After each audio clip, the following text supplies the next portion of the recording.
reporting on the games you love by people who love to game. The MMO Reporter Network.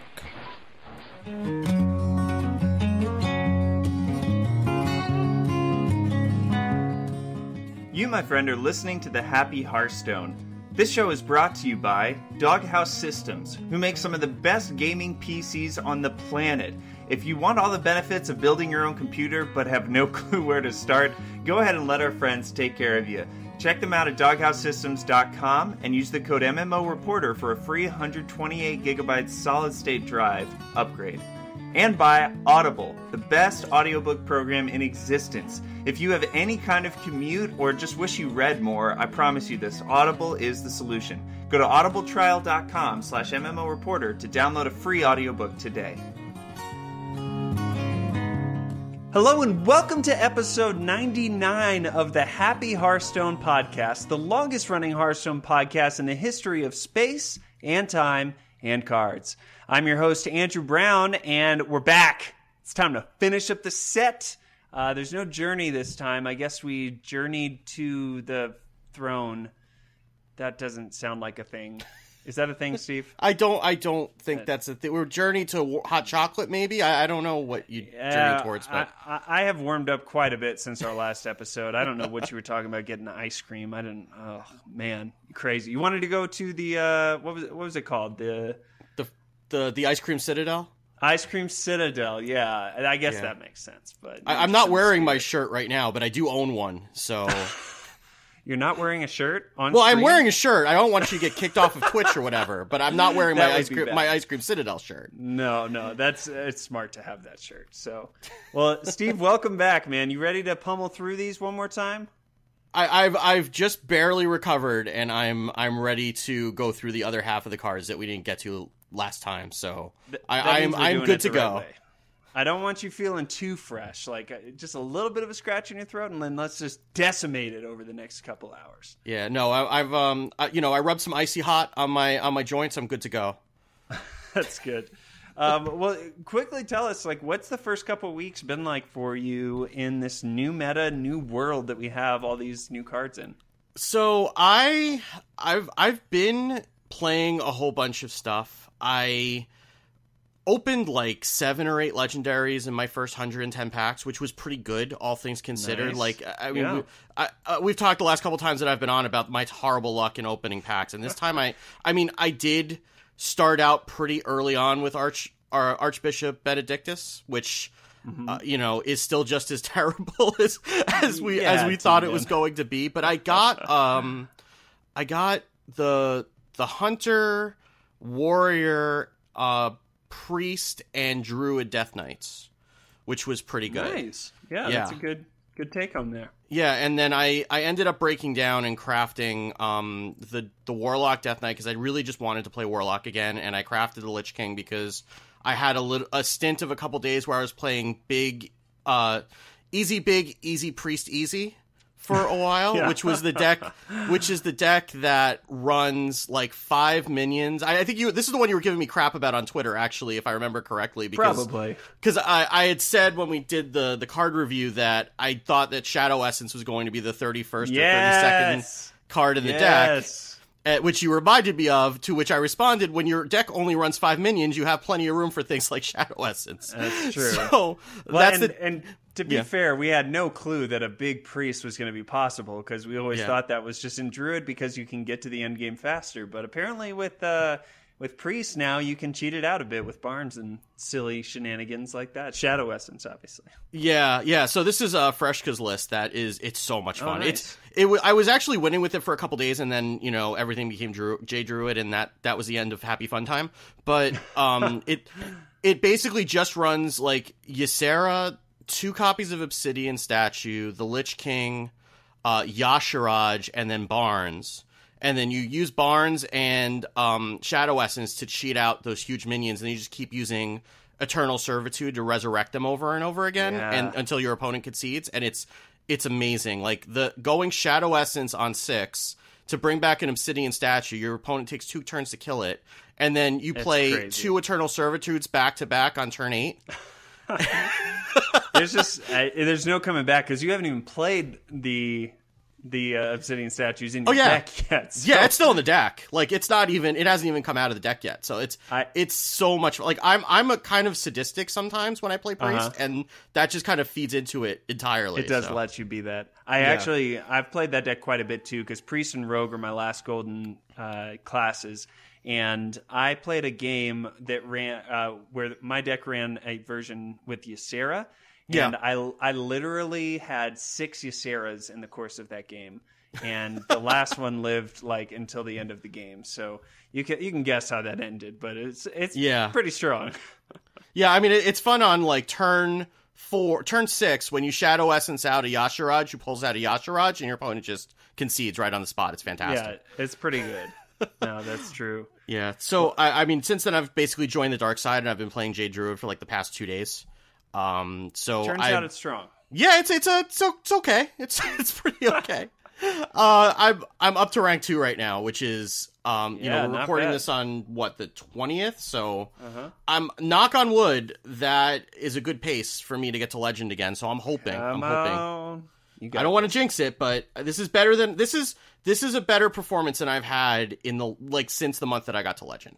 So I'm feeling pretty optimistic so far, but we'll see. I'm on vacation this week, so I got plenty of time to grind games. So we'll see what happens. My one question is, when you're at that high of a rank, how many mirror matches do you have?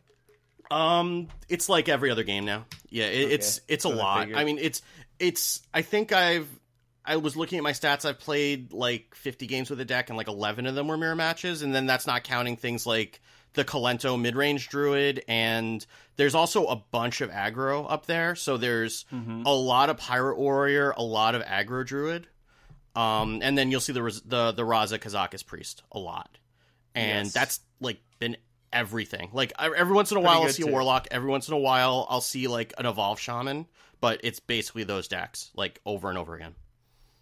Wow. Well, good luck, my friend. You got this. I'm hoping.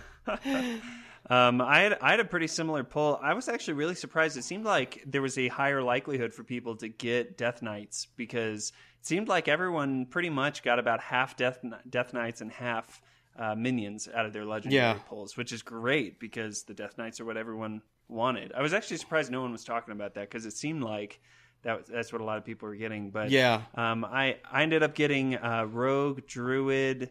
What else did I get? Mage, and probably one other one that I'm forgetting. Priest, of course. Yeah, because I had to do you justice there. And those are pretty much the right ones, I think. Yeah, I think so. Have had a lot of fun playing the big priest. That's been a big part of mine, and I've been trying to get back into rogue. Actually, today I was playing a Jade Rogue that is a lot of fun. Turns out Valyra the Hollow, when she can double any of your Jade cards, is pretty good. Yeah, and with Shadowcaster and those other, it feels like it's just enough to help you like kind of curve out a bit quicker than Druid does, and actually like be able to win. So I like that. I've also been playing a lot of Mage, and I don't know why. But for some reason, well, okay, for one, I did end up playing Glacial Mysteries, and it's okay. Yeah. I don't think it's as bad as everyone's saying it is, because when it worked really well. The problem was those games when I just drew secret after secret after secret. And no Ethereal Conjurer or anything else to help me out, then it wasn't great. But Jaina is pretty fun to play with. And getting those like unlimited water elementals is just crazy. I just love how like each class feels like there's newness in it. Even if all we did was add a Death Knight in there, that Death Knight just changes the game once that happens, you know? So it's fun. Yeah.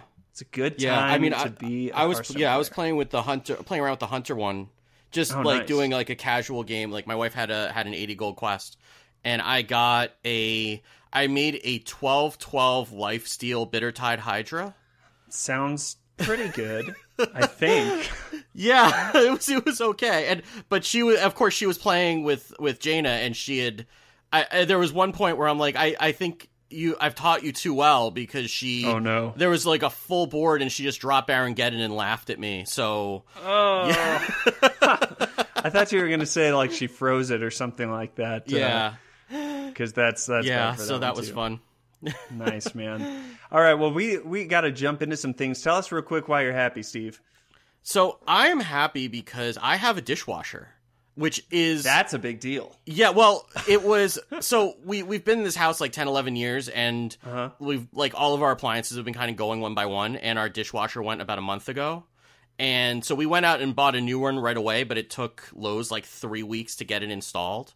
Oh, so yikes. We've been without a dishwasher for almost a month with 3 small kids. So you can imagine how much fun that is. So we actually just ran the first load of it today, and it's like super fancy, and it's it works. It's got good. 3 racks and all kinds of weird things that I have no idea what to do with it.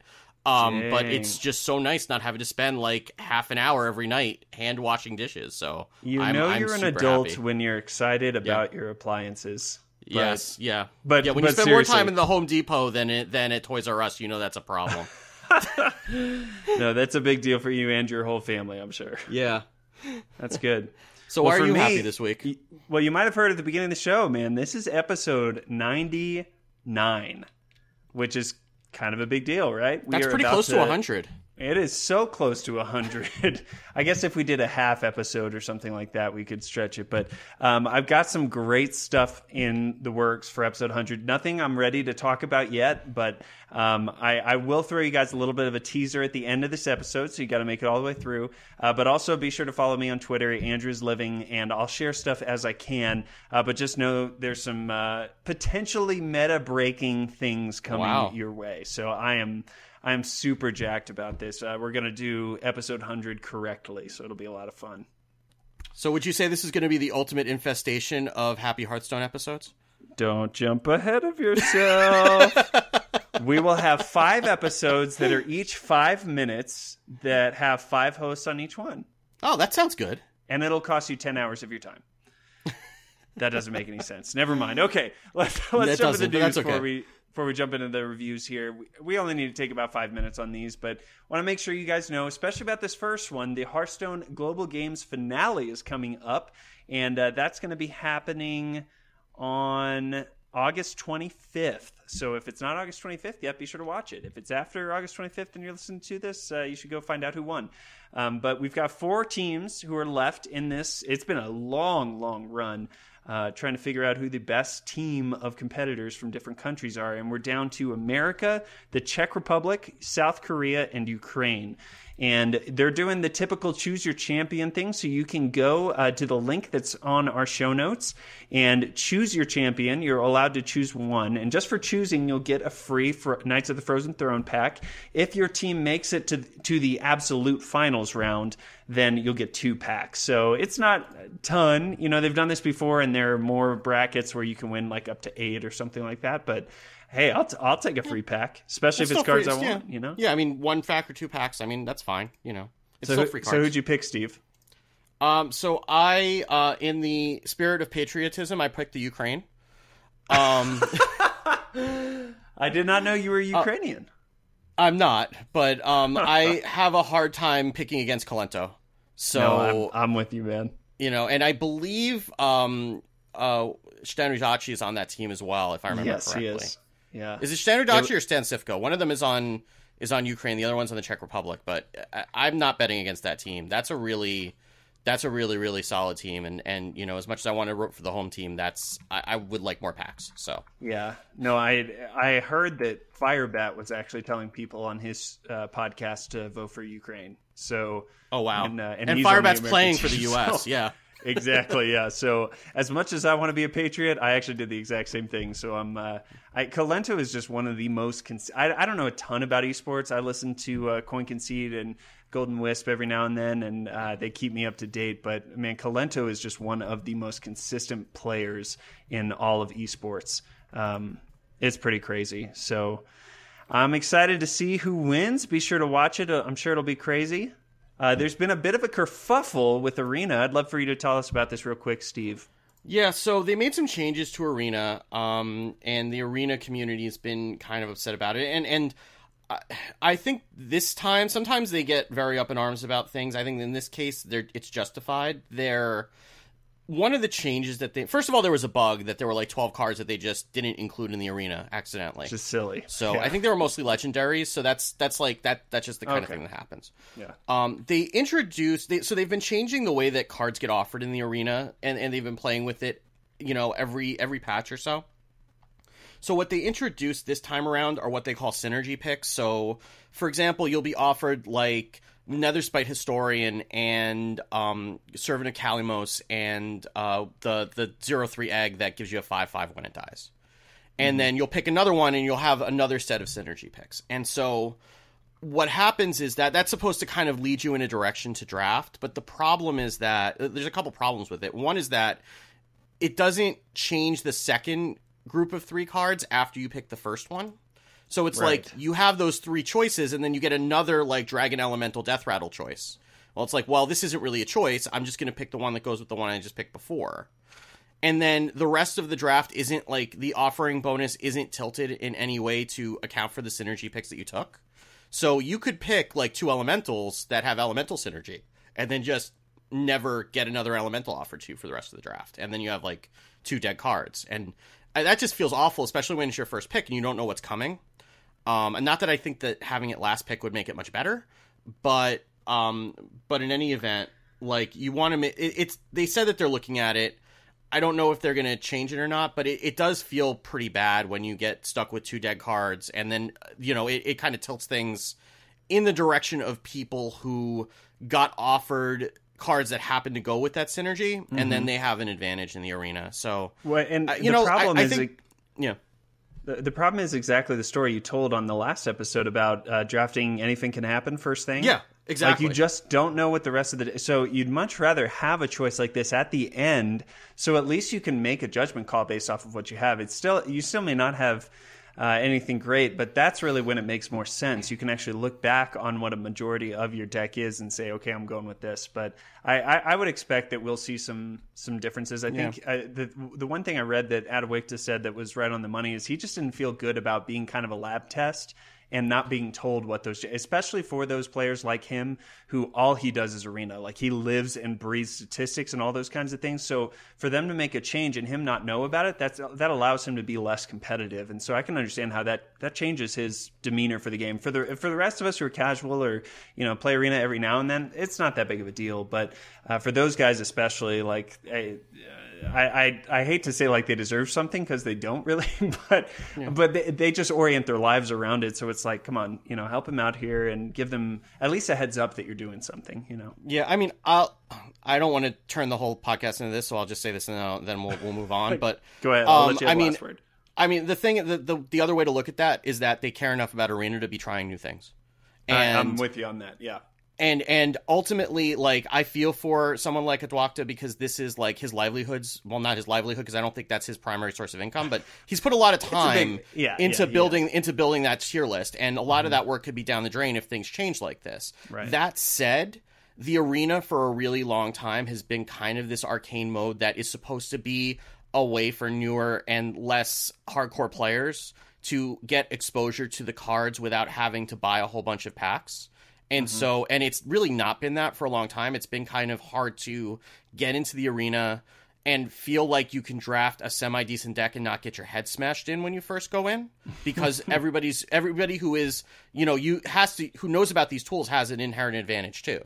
Right? So I think the fact that they're looking to do that and make it more of a generally accessible mode is a good thing. The fact that they happen to misstep on this is unfortunate, but I don't think that the lesson from this should be, Blizzard should just stop experimenting in the arena. I think the lesson from this is they should find a better, a way to do it that takes more feedback into account and hopefully gets something a little bit more fully baked before they roll it out. But I would hate to see them stop trying things because of the backlash about this. No, and they won't. No, I don't think they will. But it's you have to be careful that you're not teaching them the wrong lesson. You know what I mean? Yeah. No, I'm with you on that. Last thing we have here is if you have been paying attention at all to Reddit or the Hearthstone community, you know that there's a growing concern for this class that likes to transform itself into other animals, and that's Druid. And there has been a lot of uproar about the state of Druid since the release of Knights of the Frozen Throne. Tempo Storm came out with their meta report and put a tier S above tier 1 and just put all the Druid decks on there. Yeah. There's been reports from Vicious Syndicate that actually the popularity of Druid at the really high ranks has eclipsed what Undertaker Hunter was, which is back in Naxxramas days is known as the most overpowered deck in the game. And thankfully, Ixar actually jumped on Reddit and responded very rationally and very empathetically, I think. Just really well written to let us know that they are well aware of those things, that they have more accurate data than everyone else does because Red Alert, they're Blizzard, right? Or Blue Alert, I guess. And that, and then it's too early to really determine where things are going to land. So I'll kind of leave things there because we're actually about to talk about all the Druid classes, but we've got the link in the show notes to that comment on Reddit. If you have any concern about Druid, be sure that you read this so you know exactly where Blizzard is on all of that. All right, and I guess the one thing I would just add to that is I would not expect there to be a change right away, and yelling about it is probably not going to change it. So if you're planning on being competitive, you should get used to this meta as it is and play within it. But they are looking at it, and I would not be surprised if, say, around the end of September, we saw some sort of a change to something. Yeah, I would say that's probably about right. All right, well, we've got 4 more classes and several other neutrals to talk about here, and man, we're gonna blitz through these, but talk about them fairly or something like that. Steve and I will disagree on 99% of them. No, I don't think that's only accurate, the bad mage cards. Oh, come on, man. Hey, I was kind of right about Simulacrum, I'm just gonna say. You were. Fair enough. Fair enough. But I've been wrong about plenty of things also. So, again, these are going to be on a scale from 0 to 5, and we'll give a constructed and an arena score.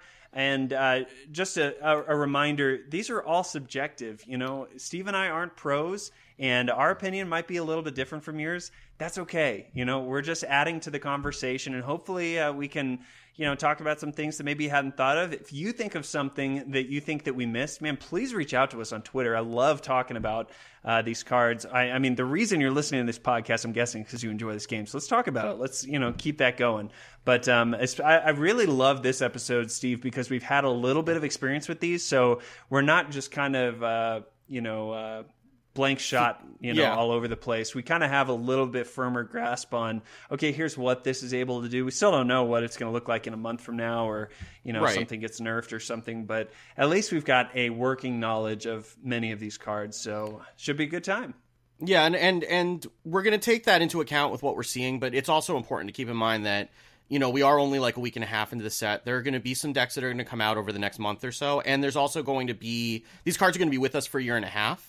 So there could be that some cards come in or some cards go out that make some of these cards more or less useful than they are right now. So we're taking this at like a point in time, but I wouldn't go and say like, well, this card is not good right now, I'll go dust it, because as we've seen and we see all the time, like a card that is not all that useful in a certain meta immediately becomes useful later on. So, don't take this as a crafting and dusting guide. No, do take this as just kind of our opinions and for entertainment purposes only, I suppose. Yes. Have some fun with it. Well, why don't you go ahead and kick us off with the Druid Death Knight here, Steve? All right, so we will start with Malfurion the Pestilent, who costs 7 mana. The text on the card says, choose one, summon 2 poisonous spiders or 2 scarabs with taunt, and his hero power becomes Plague Lord. Choose one, +3 attack this turn, or gain 3 armor. Some important things to note, this does work with Fandral. So when you play this with Fandral on board, you get 2 sets of spiders, so you actually get 4 spiders. It doesn't combine them like Druid of the Claw does. Right. And because it says summon 2 and not transform into.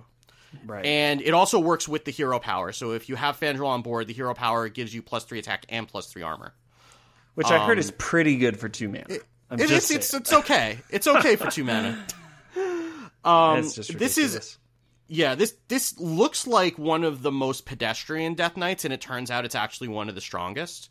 Because you can just play it whenever. Like, there's no, like, when you're looking at something like Anduin, for instance, like, you really want to hold off on that until you're going to get some value out of the battle cry. Right. Whereas here, you can just kind of throw that down, and 2/1/5 Scarabs are a pretty good wall to keep things from getting at your face, plus the 5 armor. Or, if you already have a taunt down, you can throw down 2 poisonous spiders and get some removal. So, it's really flexible. Being able to either just get 3 armor is almost as much as Tank Up was back when Justicar was with us.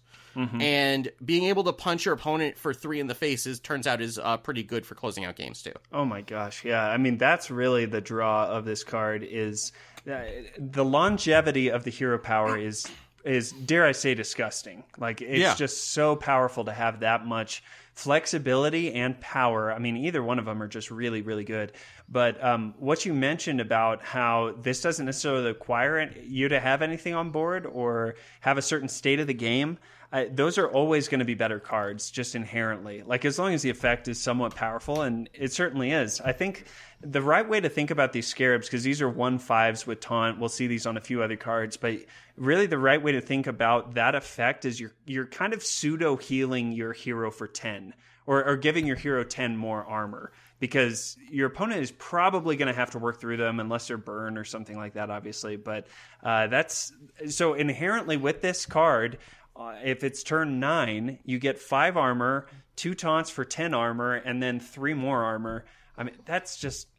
And then that's unending for the rest of the game. It's just so powerful. And it doesn't require anything. It's a good card. The way I've been thinking about the 1/5 Scarabs is that they basically read do 1 damage to a minion and freeze it. Yeah, like, that's good too. When you think about it that way, and we'll get to, when we get to some other cards, that's kind of how that's, because that's effectively what happens, right? Like, unless they have like a Dragonfire potion, then they're not getting through that this turn. It's very difficult, as we saw with Quest Rogue, to do 5 damage to a board. Or Shadow Word Horror is the other thing. I've loved Shadow Word having Horror that is the other card one when I'm playing against Druid. Yeah, Shadow Word Horror is like the best. This is the best meta we've ever had for it. Yeah. But it's other than that, it's really hard to do 5 damage across the board. So this really does freeze those minions as they try to just chop through it. So it doesn't kill anything, but it turns out those are a pretty effective wall. Absolutely. Yeah, and I think what I think we talked about a little bit in the last episode is that unlike the quest cards where you had to build a deck around them, some of these Death Knight cards are just good. And Malfurion's a perfect example where there's not like I guess Aggro Druid you don't want him in because it's too late and you want to kind of have won the game by turn 7. But any kind of, I mean, he's fitting into Jade Druid. He's fitting into this Plague Druid that's kind of coming up. He's just good all around. Yeah. There's not a bad reason to play him. Yeah, I mean, he's just really, really flexible, and he fits into nearly any Druid deck that's not trying to kill you before turn 7. Yeah. And in Arena, same thing. Yeah, that's just as good. He's going to help you no matter what you drafted. So is this 5s on both, you think? This is 5s across the board. This is easily the Death Knight you want. Easy, Druid Death Knight, easy. Okay, well, so why don't you tell us about Easy Giant Spider Easy? Yeah, Easy Maexna...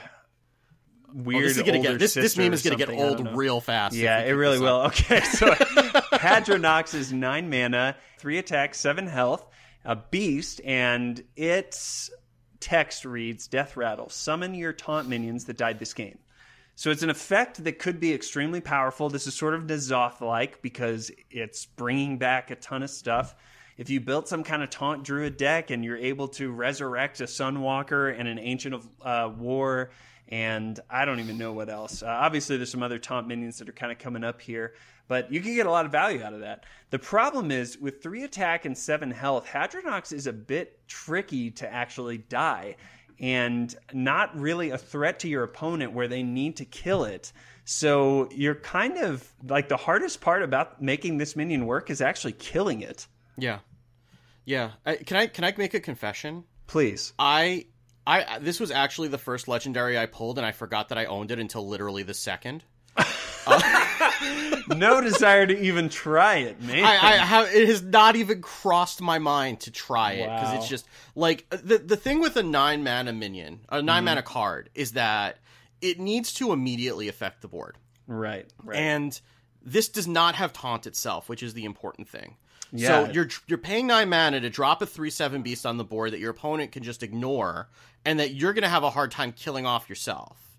So, I mean, if you can get it to work, and I know there are some lists that have run it, I've literally never seen this on the ladder, so I don't know if it actually is useful or not.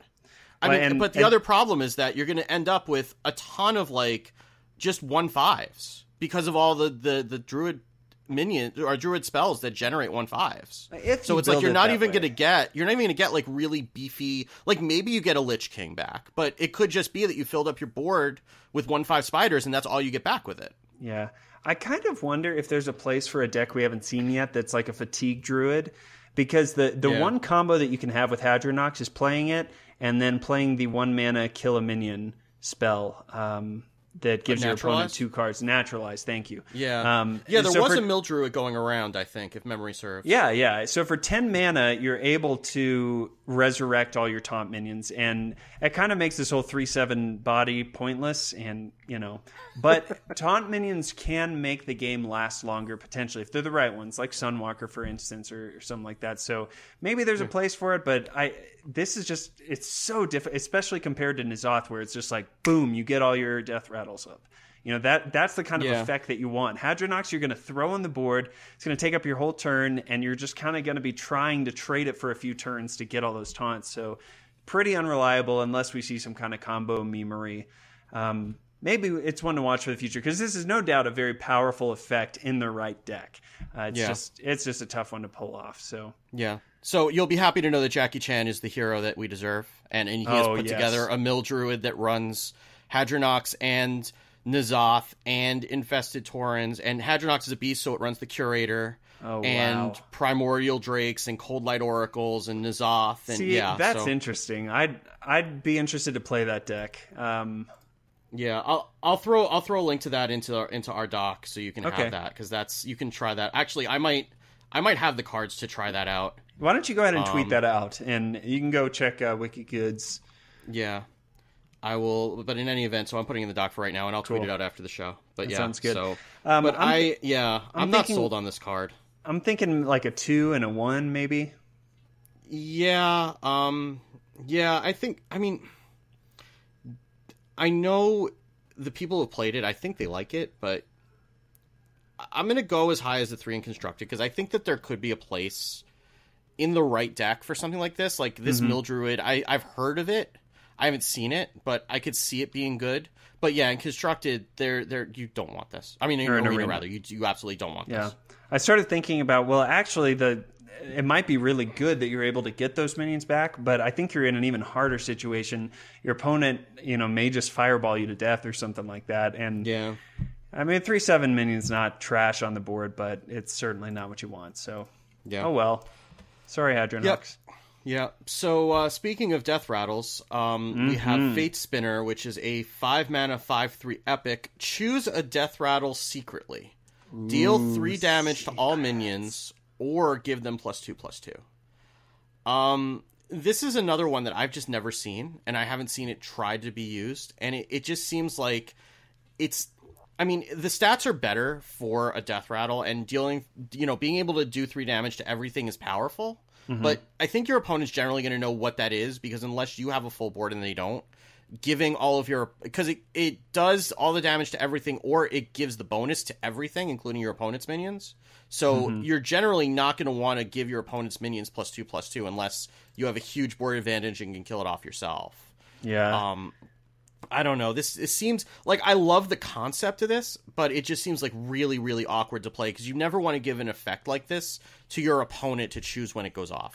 Well, and I think the hard thing is that you can't really, even though this is secret, it's really not going to be a secret what you're trying to do. Like, if you just have a blank board and you play Fate Spinner and your opponent has a lot of minions, you probably chose deal 3 damage to all minions. Or if you've got a big old board, it's probably the +2/+2, So I guess in those instances, I don't know. It's a funky card. I actually did play it today when I got it off of a Swashbuckler. So that's interesting. And I won the game before I was able to actually get the effect off.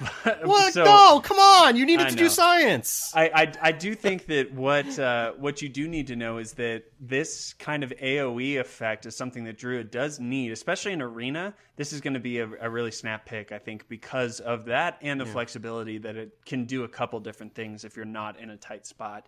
But in Constructed, you're really not going to see this thing. So I think it's maybe a 2 and a 3. What do you think? Yeah, I could say that. Yeah, I'd say that. I mean, the thing with secrets is that the fewer things that it could be, the easier it is to play around. Like when you think about like Secret Mage, and there's like 4 or 5 secrets that you might have to consider, like how much harder that is when you know that they're pretty much just playing Counterspell and Mirror Entity. So you know that's the thing with this. It's not, the secret really isn't that powerful, but having an AoE in Arena is always good. It's a good thing. Yeah, for sure. All right, next one here is Ultimate Infestation. I'm sure you guys haven't even heard of this card, so I want to make sure I'm really clear about what this does, because you haven't seen it, you haven't heard of it, anything like that. So Ultimate Infestation costs 10 mana, so it's going to be your whole turn, and it reads deal 5 damage, draw 5 cards, gain 5 armor, summon a 5/5 ghoul. And Steve, I'm seeing a trend in numbers here. I think I have a feeling what score this card's going to get. It's like ones across the board, right? 10? This is... Oh, I remember when I first saw this, I really didn't know what to think about it. It was like, wow, okay. Yeah, me too. Do a lot of stuff, you know? The one, I wish I knew who to attribute this to. I think it was probably on Reddit. Think about Ancient of Lore. Before the nerf, for 7 mana, you got a 5/5 body and you drew 2 cards. So if that's the and that got nerfed, that was too powerful. So take what is fair now, a 5/5 body and 1 card for 7 mana. So for 3 more mana, you're dealing 5 damage, drawing 4 cards, and gaining 5 armor. That's a lot of stinking value. It is a incredible card. Yeah. I mean, when it first got announced, I got hung up on the draw 5 cards piece, because I'm like, that's gonna kind of rein this in, because do you always want 5 play cards? This? Well, I mean, you have to manage your hand really closely, right? Because like if you have too many cards, you're going to burn stuff. If you have too few cards left in your deck, you're going to fatigue. So that's going to limit when you can play this card. Little did I know, you just throw all the ramp in, you throw Jade Idols in that lets you put more cards into your deck, and it's not a problem anymore. So, it is sometimes a little bit more awkward than it looks, because you generally do need to play stuff out of your hand in order to make it, fit into your hand, the texture of your hand. And often you'll get the second one, and then you'll need to get a bunch of stuff out of your hand again in order to be able to play the second one. But it really doesn't matter. I mean, being able to do all that stuff in one turn and remove a minion and gain a minion and heal and draw that many cards all at once when you have ways to give yourself more mana it's disgusting. Like, it is. I mean, it's probably, like, when you play it a lot, it's actually more fair than it seems.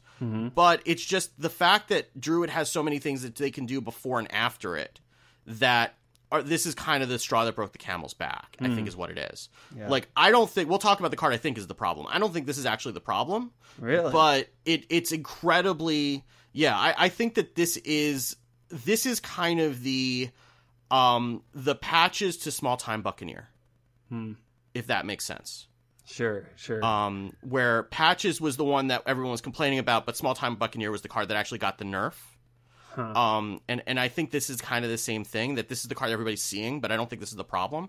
But it is incredibly powerful with everything else that Druid got in this expansion. And that's why it feels as oppressive as it does. And that Druid was pretty good already, so they really didn't need it. Yeah, Druid was already like almost there, and Jade Druid was already pretty good, and then it just got this and a couple of other things, and it just became OP. Well, and the other part is, especially since we've had such a control heavy meta, Jade Druid is going to crush any control variant, because they can just keep pumping out minions late in the game. They won't fatigue. So yeah, this card just helps further that along. Yeah. So and even Skulking Geist doesn't matter. Like, it doesn't. You just get them big enough, and it doesn't even make a difference. Yeah. Not that big of a deal. So 5s, right? Obviously. You have that's to, 5s. to keep the meme going, at least. But yeah, it really it's the is 5-5-5 deal. Yeah. All right, well, keep us rolling here, Steve. So the next one is Druid of the Swarm, which is a rare 2-mana 1/2 minion. Choose one, transform into a 1/2 with Poisonous or a 1/5 with Taunt. So this is seeing some niche play in the mid-range, quote-unquote, Plague Druid that Colento's been playing. It's just a kind of a good speed bump. You generally will end up taking Taunt, not Poisonous, unless you already have Taunts on board. But it's just kind of a good early minion that slows things down for a deck that needs a few turns to get ready. And that mid-range Druid basically just wants to put things up in the way and then ramp their mana up so that they can play Ultimate Infestation and then vomit a bunch of stuff onto the board. Yeah. So, it's fine. It's nothing flashy, but it does what it's intended to do, basically. Yeah, and I think, obviously it transforms either of those are beasts. So this, in addition with Marki Yashiraj, is very, very powerful. I mean, to get you could on turn 2 have a 3/7 with Taunt that, unless they've got a Shadow Word Pain, is going to be tricky to get through. So, it's hard to deal with 5 health. Or, on turn 2, it's just going to take you a couple turns to, kind of burrow through it. So, and if you picture their 3/2 minion running into it, the next turn, at least you have the option to ping that off with your hero power. So I'm thinking maybe a 3 and a 3? Yeah, I think 3. Yeah. No, that sounds about right. It's as bland as can be. Yeah, I mean, it's fine, right? It's not flashy. It's fine. Perfect. Yeah. All right, well, Spreading Plague is causing a little bit of a ruckus as well. So this is a 5-mana spell, and it reads, summon a 1/5 Scarab with Taunt. If your opponent has more minions, cast this again. So the really important thing, it's easy to think of this as kind of an Unleash the Hounds, but it works differently if you read it right. So Unleash the Hounds will create a hound for each of your opponent's minions. If you have any minions on board, this will create a 1/5 for any remaining minions that your opponent might have, more so than you. So if you're playing this on an empty board, or if you have an empty board, then it will kind of work like Unleash the Hounds. But if you have 1 or 2 minions and your opponent has 3 minions, this will only play 1 or 2, depending on how many you have. Yeah. So make lots of big-butted scarabs and hope that they do okay. This isn't the card you were talking about, right? Yeah, this is one other thing before we go on to that is that it will always give you at least 1, which is the important thing too. Right. No, that's so fair. if you have more minions than your opponent, it will always give you at least I mean, I don't think you really want to spend 5 mana for a 1/5 taunt, but you can do that if you need to. But you can, yeah. Yeah. I mean, in cases like where you've had Medivh on board or something like that. This is the card that I think makes Druid feel unfair. Not on Ultimate Infestation, because I've been playing a lot of J Druid, and this is the card that saves me 99% of the time. Really? I will play against Pirate Warrior, and if I can get to turn 5 with this card on my hand, I do not lose the game ever. That's pretty influential. Yeah, I mean, because it's you think about it, it's like a Frost Nova that that freezes your minions for 2 turns, a lot of the time. And that's really hard when all Druid wants is time. And if you can just stall for a turn or 2 and stall significantly, and then, I mean, also the mid-range one will just use things like Mark of the Lotus and Power of the Wild and just make them huge. But even without that, even if you're just playing that as a stall tactic, it's really hard to get through a lot of those 1/5s, and you can usually get, if you're playing against a mid-range paladin, you can easily get a board of 6 of these things. Oh yeah. I mean, other than Dragonfire Potion and Fellfire Potion, I can't think of any other AoE effect that can deal with and Shadowwood Horror and Twisting Nether, Shadowwood Horror, basically. Yeah. Yep. Anything that gets rid of everything. Right, but that's 2 classes basically that can deal with that. And everyone else is just kind of hacking through. And that's really what makes it feel, because you feel like you're making progress, you're getting them down really low. I can't tell you how many games against Pirate Warrior I've won with 3 health. And and you just throw that down, and then you just start getting whatever can get you armor. You throw down Malfurion to get 2 more of them. And that's really what makes it feel unfair. And you just can't get through that wall. And 2 turns is all Druid needs to completely flip the game around. So I would not be surprised if this is the card that if we end up seeing a nerf, and again, we're a week and a half into the expansion. It's too early to be calling for nerfs, but if anything were to get nerfed, I could see the health on those things getting brought down a bit. Maybe to Even like to something 4. like 4, or I mean 3 maybe 3 is a little bit too probably, easy yeah, to get rid of them. I mean, a lot of AoEs will do 3, but maybe it's to 4. But something like that just to make it a little bit easier to get through those things, because I really do think that I mean, this is probably one of the strongest cards in the set. It's meta defining right now, because any non-aggro druid, any druid that's playing Malfurion is playing this card, and I would guarantee you, I haven't looked at the statistics, but I wouldn't be surprised if this is one of the highest win rate cards in the deck, bar none. Wow. Well, I have not played against this or with it very much, so I'll lean into you. What are you thinking for score here, Steve? I think this is a 5 in both. I think there's Wow. I would say, I mean, honestly, this is the card that makes Jade Druid so powerful and constructed, and in Arena, being able to just completely bring the board to equilibrium and then be able to potentially develop behind it is hugely powerful. So I would say that this is a 5 across the board. This is the card that makes Ultimate Infestation feel bad, because they play this and then they Ultimate Infestation and get a 5/5 and develop behind this when you've been spending 2 turns hacking through these stupid spiders. And that's when it just starts. That's when the salt mill starts flowing. Right. That's fair. Well, cool. Let's keep moving here. We've got what is next here? So speaking of taunt minions, we have Strong Shell Scavenger, which is a 4 mana 2/3 rare. Battlecry, give your taunt minions +2/+2. So you just filled up your board with spiders, and now you're going to make them all 3/7s. Seems good. This is when it gets devastating. It's funny to me how Bolster Warrior never was a thing, and all Druid needed was these couple cards to just be bananas. I mean, you think about how powerful Jade Spirit is, because it's a 4 mana 2/3 that gets you another big minion. This, if it hits once, is fair. If it hits twice, is very good. And with Spreading Plague, you might have 4 or 5 of them on board, or maybe 6. So there's not much to say other than, obviously, if you don't have taunt minions, it's not good. But you're not playing this outside of having them. Yeah, and Arena, you're not playing this. I mean, you're probably not going to draft this unless you have like a very specific draft. But even in Arena, it really only sees play in the mid-range list, because there's just not room for it in Jade Druid. But in that mid-range list, it's devastating when it drops. So maybe I would say this is a 4 and a 2 probably. 2? Okay. Yeah. That's fair.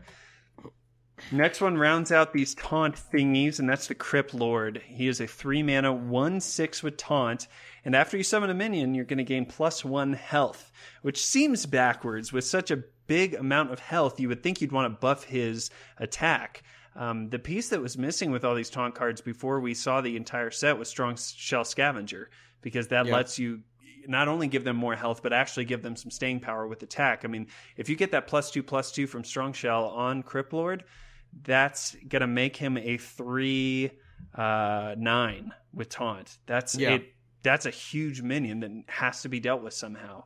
And if you deal with him by running minions in to him, you will probably not be able to kill him for a couple turns or something like that. So he's pretty good. Yeah, I mean, he basically regenerates his health effectively. I mean, Druid has enough cards that generate more minions that let you put down multiple minions a turn. I mean, you think about, other than what we've already talked about, you think about Mire Keeper, you think about Jade Spirit, you think about, even just Malfurion, you're dropping 2 minions and then bumping him up. So he's kind of healing anyway. And, with all the other taunt support that you have, it ends up being that it's not, it's like a Mogashan Warden, but it comes out a turn earlier. And in the decks that wants it, which primarily are aggro Druid, where you really just need a couple turns to make sure that your vicious fledglings live, then it does the job pretty well.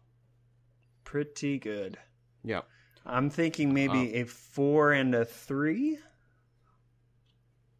4 and 3 maybe, I guess. 3 and 3? I'm not sure. 4 and 3 sounds about right. Yeah, okay. Because I think it's going to be good regardless. And obviously with the right other tools in play, he's going to be really good. So yeah.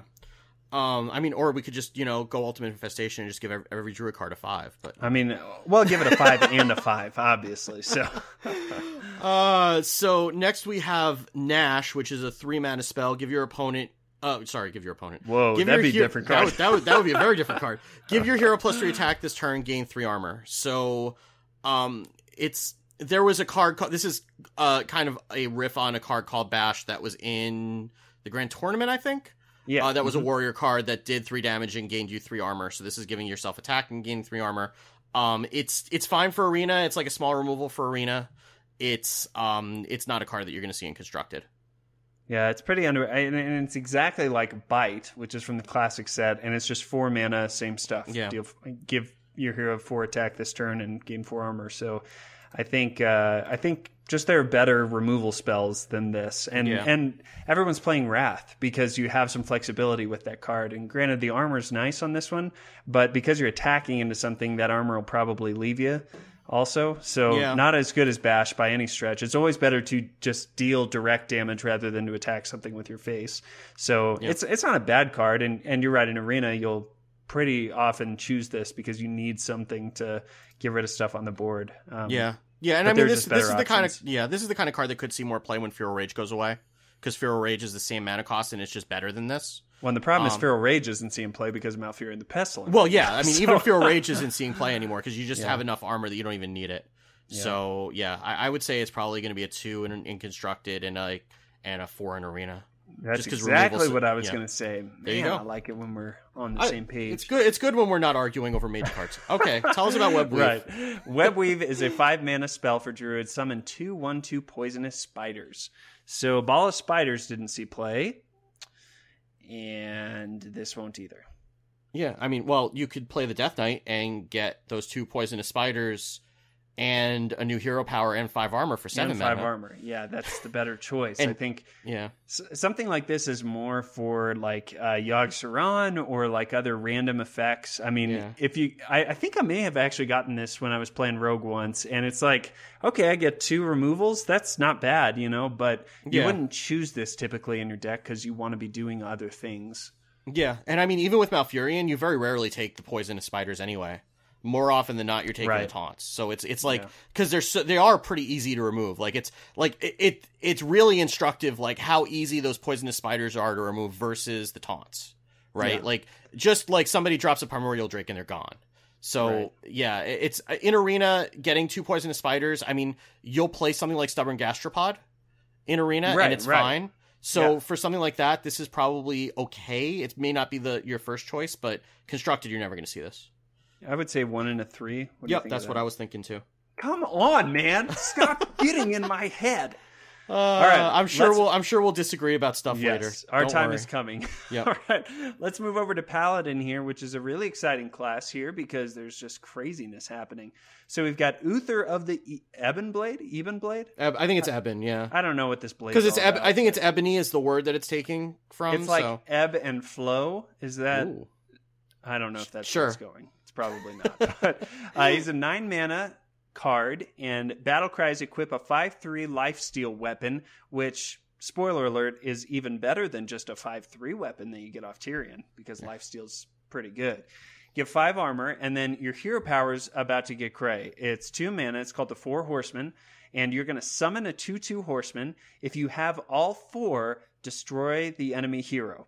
So I'm sure a lot of you guys know about this, but for the few of you who haven't checked it out yet, this is an automatic win effect, which I know a lot of people when this first got released were like, well, that's never going to happen. And, in practice, it doesn't happen that often. But the thing I think you got to realize, if there's ever an effect that automatically wins you the game, it's worth knowing about. And it's certainly worth trying different deck recipes and stuff to get something around it. Because people have come up with some interesting stuff to make this work.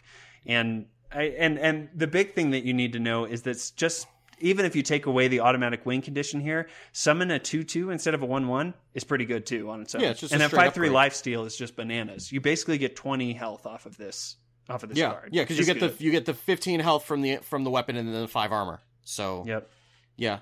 I mean, I think that, yes, you can make an Exodia Paladin. You can put things like Auction Master Beardo, who refreshes your hero power every time you cast a spell, and Burgly Bully, who gives you a coin every time your opponent plays a spell, and do this in 1 turn. You don't really have to. like, first of all, the weapon is just good enough, and upgrading your hero power is just good enough. Your opponent really does need to pay attention to those 2/2s, because even though it's very unlikely that you're going to get all 4, if they spend like a couple turns ignoring them, all of a sudden you get close to having that win condition. So they do need to remove them. And when you're dealing in like a control matchup, that's significant, because you're diverting resources that they should otherwise be putting at your face. So that's good. I mean, just getting a 2/2 instead of a 1/1 is good to get it out of the hero power. And that weapon is ridiculous. So, I mean, at the end of the game, your 1/1 hero power is really not doing that much for you. It's basically equip a weapon, gain 5 armor, and upgrade your hero power, which is fine.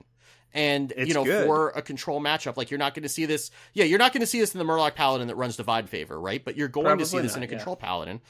Yeah, and I mean, I've had it played against me, and it's very powerful. So, yeah, it's absolutely... And again, there's no downside to it. Yeah, exactly. And with same thing with Malfurion, where there's just nothing that you have to have in effect already to make this powerful. You really can't throw this into any Paladin deck. There might be better ones to play it in, but it's going to do work. And it's going to force your opponent to play around your horsemen, because they cannot allow you to get all 4. There are silly little tricks you can do, like bounce them back into your hand and play them and stuff. So there's some cool stuff, and I'm sure we haven't seen the end of it. It's not a super powerful deck right now, but I think this guy is 5s across the board just because he does work. Yeah, I mean, there's no downside to playing him, and I mean, other than the fact you need to spend 9 mana on him, but that's fine for what it does. So. The fact that you get to remove something immediately and gain that 5 life, that you still get to do something on your turn. So yeah, I think it's good. Yeah. So next up is the legendary, which is Bolvar Fireblood, 5 mana, 1/7 with Divine Shield. And after a friendly minion loses Divine Shield, gain 2 attack. So that includes himself. So he basically becomes a 3/7 when he loses his Divine Shield. I have him. I think I tried him in a Paladin deck, and I never actually drew him. Do you? Okay. And that's a bummer. And I didn't, the deck wasn't particularly exciting anyway, and I haven't really seen him played very much. He's just kind of underwhelming, I think. It's like, I mean, it's fine, but you really have to, like, you're playing plenty of Divine Shields in a Paladin deck anyway, but you need to kind of get him into a state where he can take advantage of that, and there isn't really like a Divine Shield focused Paladin. Maybe if there was something like that, this would be good, but it's just like, there are enough other things that you want to fit into that kind of a deck that it's a little bit too slow for a tempo or an aggro deck, and it's a little bit too low value for a control deck. Right. Well, and on the heels of talking about a couple Death Knight cards that don't require anything from you, this one requires quite a bit from you, right?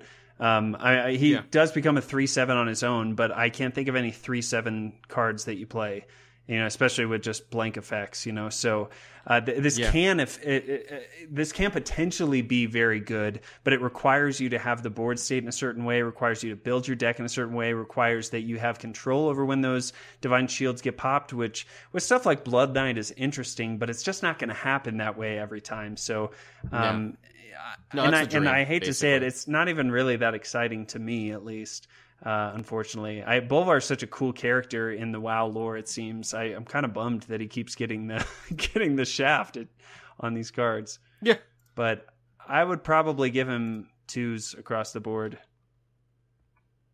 Yeah, I would say so too. He's just there's nothing wrong with him, but he's just like, there's other things you want to play.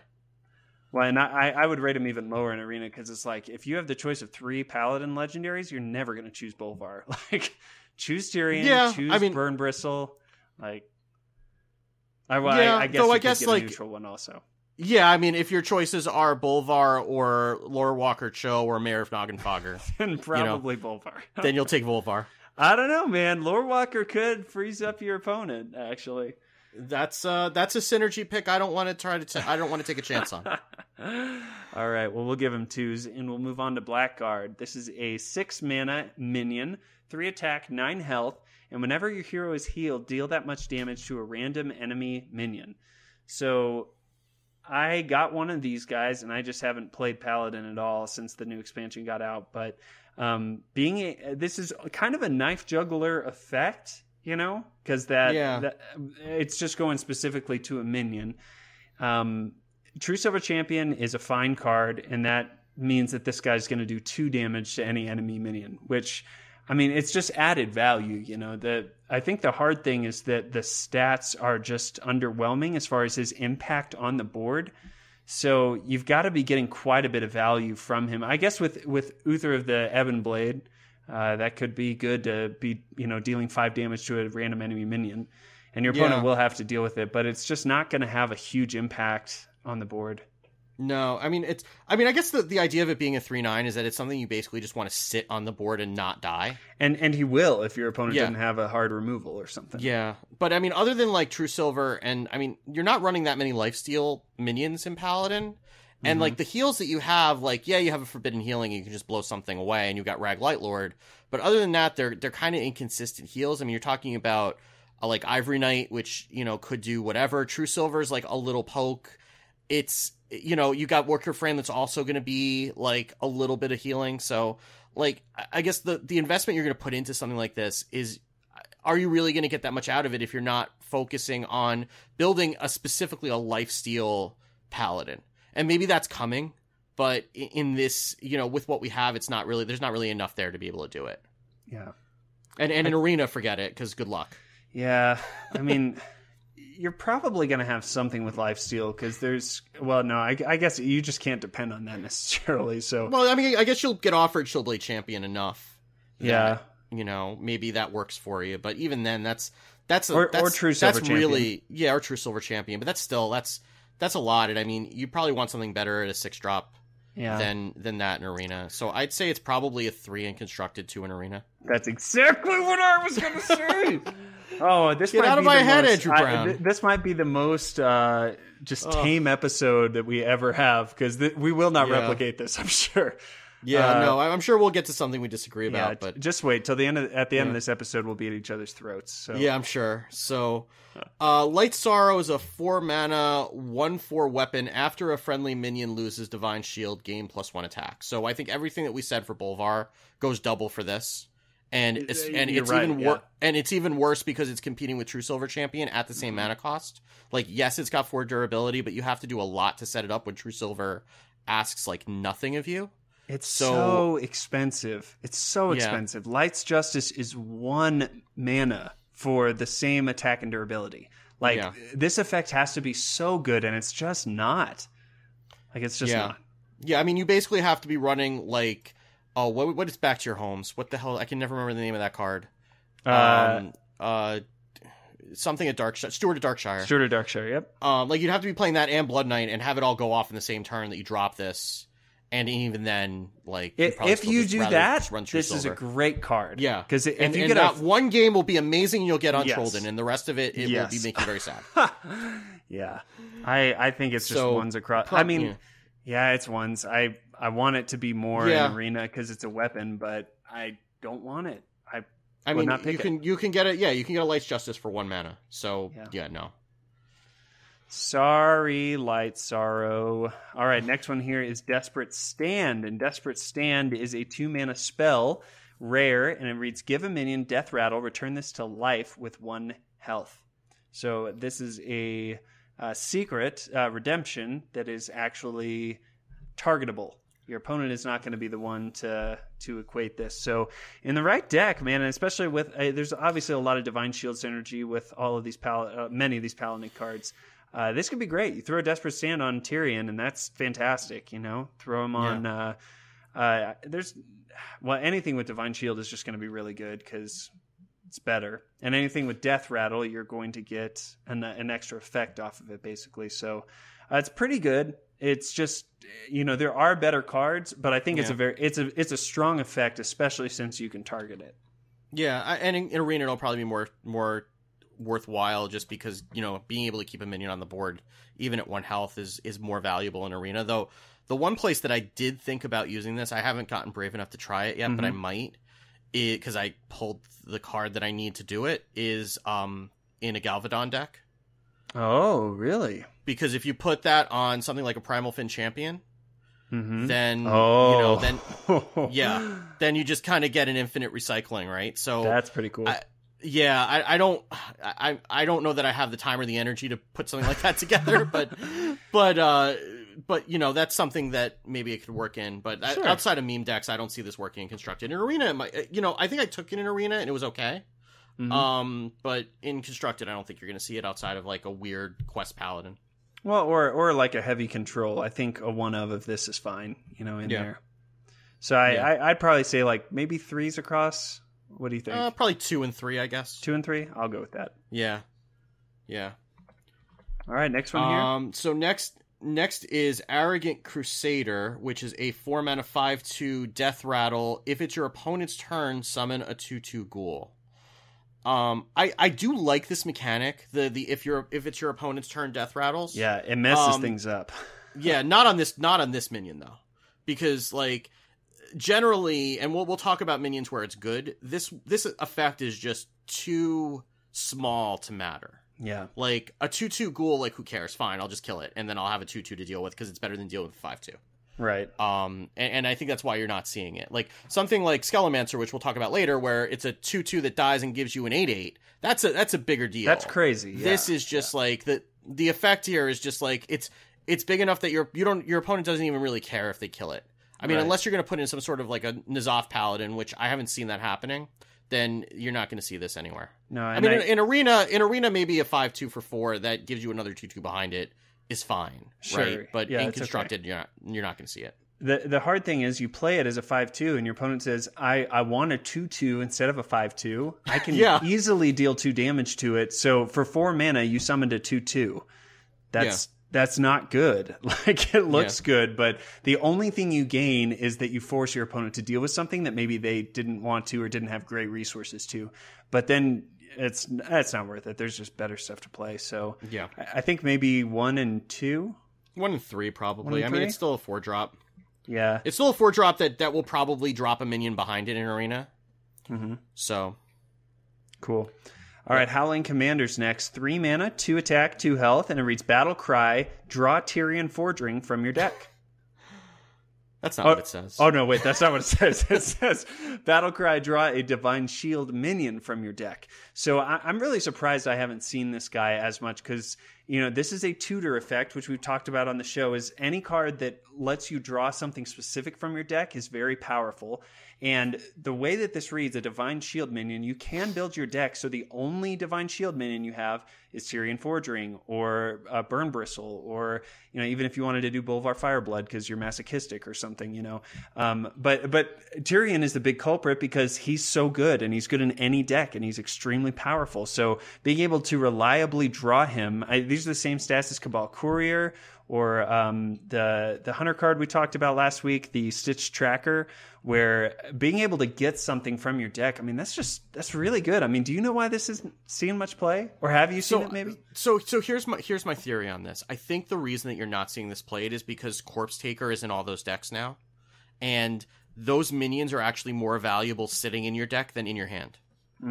So because if the minion's in your hand, then it can't get the Divine Shield and Taunt and Lifesteal out of it. So I think that's probably why you're not seeing it. I think if they hadn't introduced Corpse Taker, this might see more play.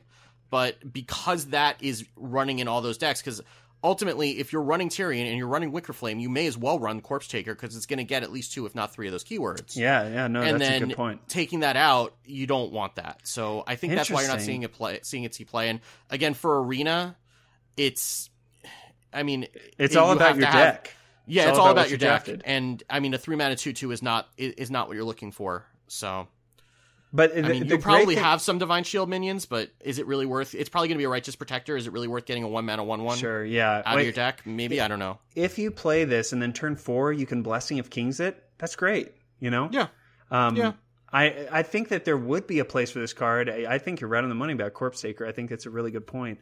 If there was some world where these were in different expansions or different seasons or something like that, then this might see more play. But for now, it's probably not going to, even though it's a strong effect, and I would argue still a good card. The problem is just I think it's a good card. It just has the misfortune of being introduced in the same set as Corpse Taker. Yeah.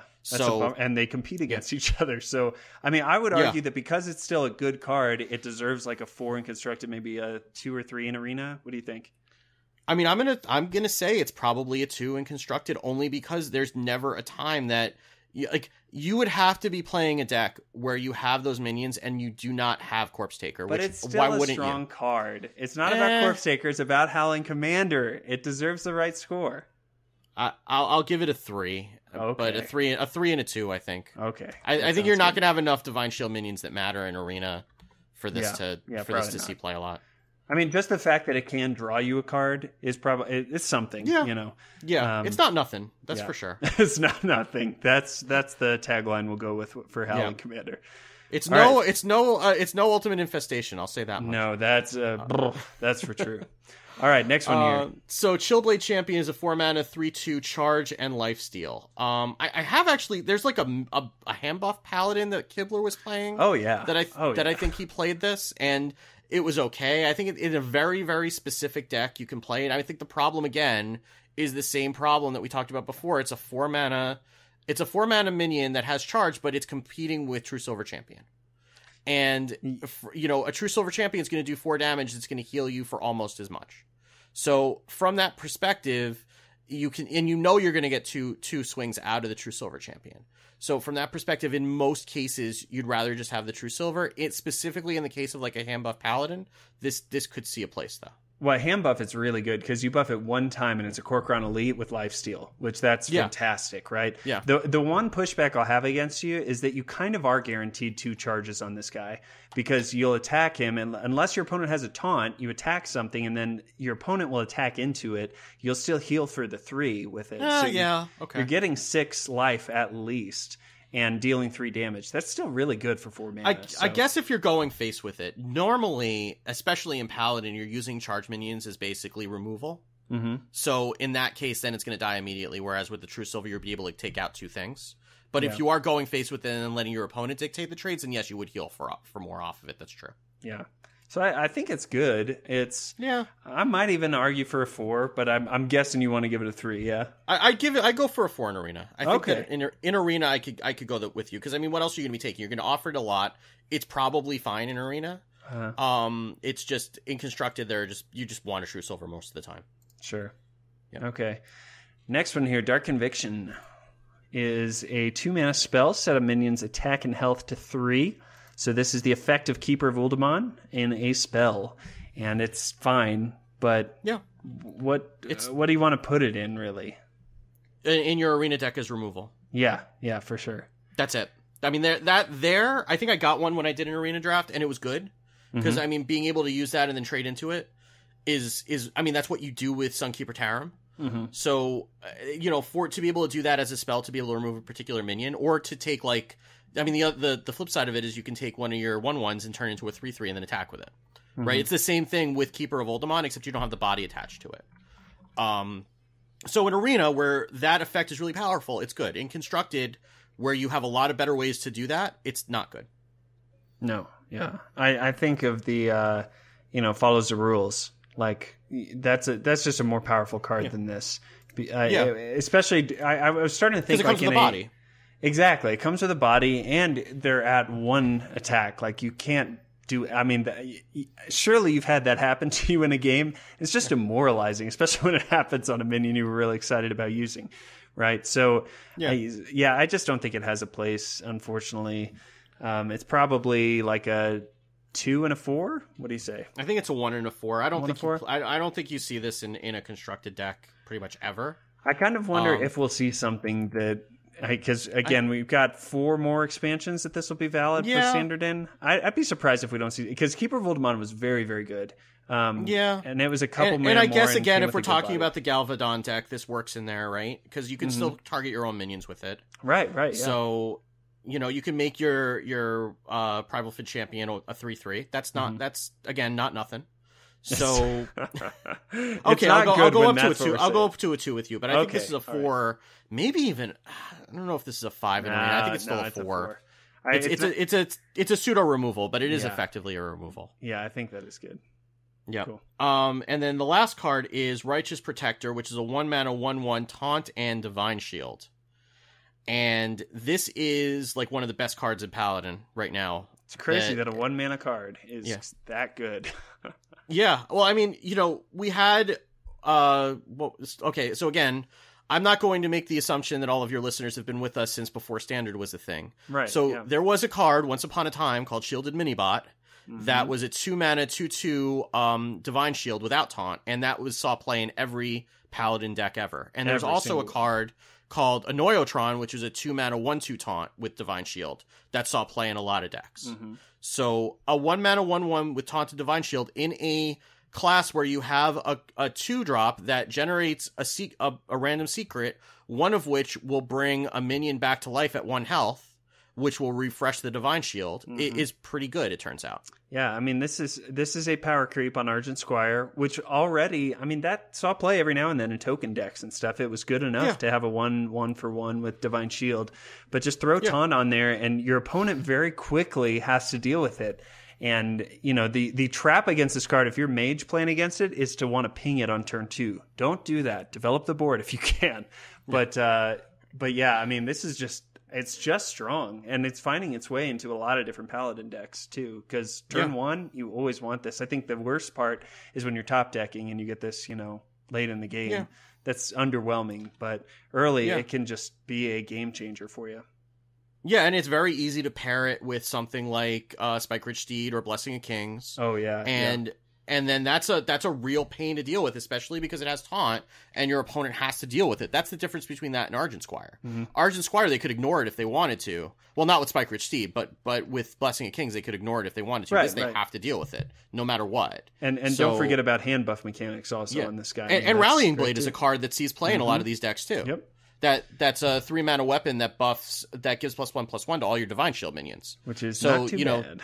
Yeah, so you drop this on 1, you coin that out on 2, and then all of a sudden you have a 2/2 hitting your face along with a 3-mana weapon. It's really good. I mean, this has been one of the better cards for Paladin in this expansion. I'm willing to go as high as a 5 on it on both, honestly. I would argue for a 4 in Constructed just because of the big downside if you're going into a late game, but I'm willing to concede if you really feel strong about that 5. Yeah, I mean, the fact that it's been in every Paladin deck since day 1 and it hasn't left, I think says something given how many good cards we got across the board. I mean, Bone Mare is another card that saw play that I didn't think was going to see play in Constructed. That's also, you know, pretty much a staple in Paladin decks, but Paladin's got a lot of good cards and this is making the cut. So yeah, cool.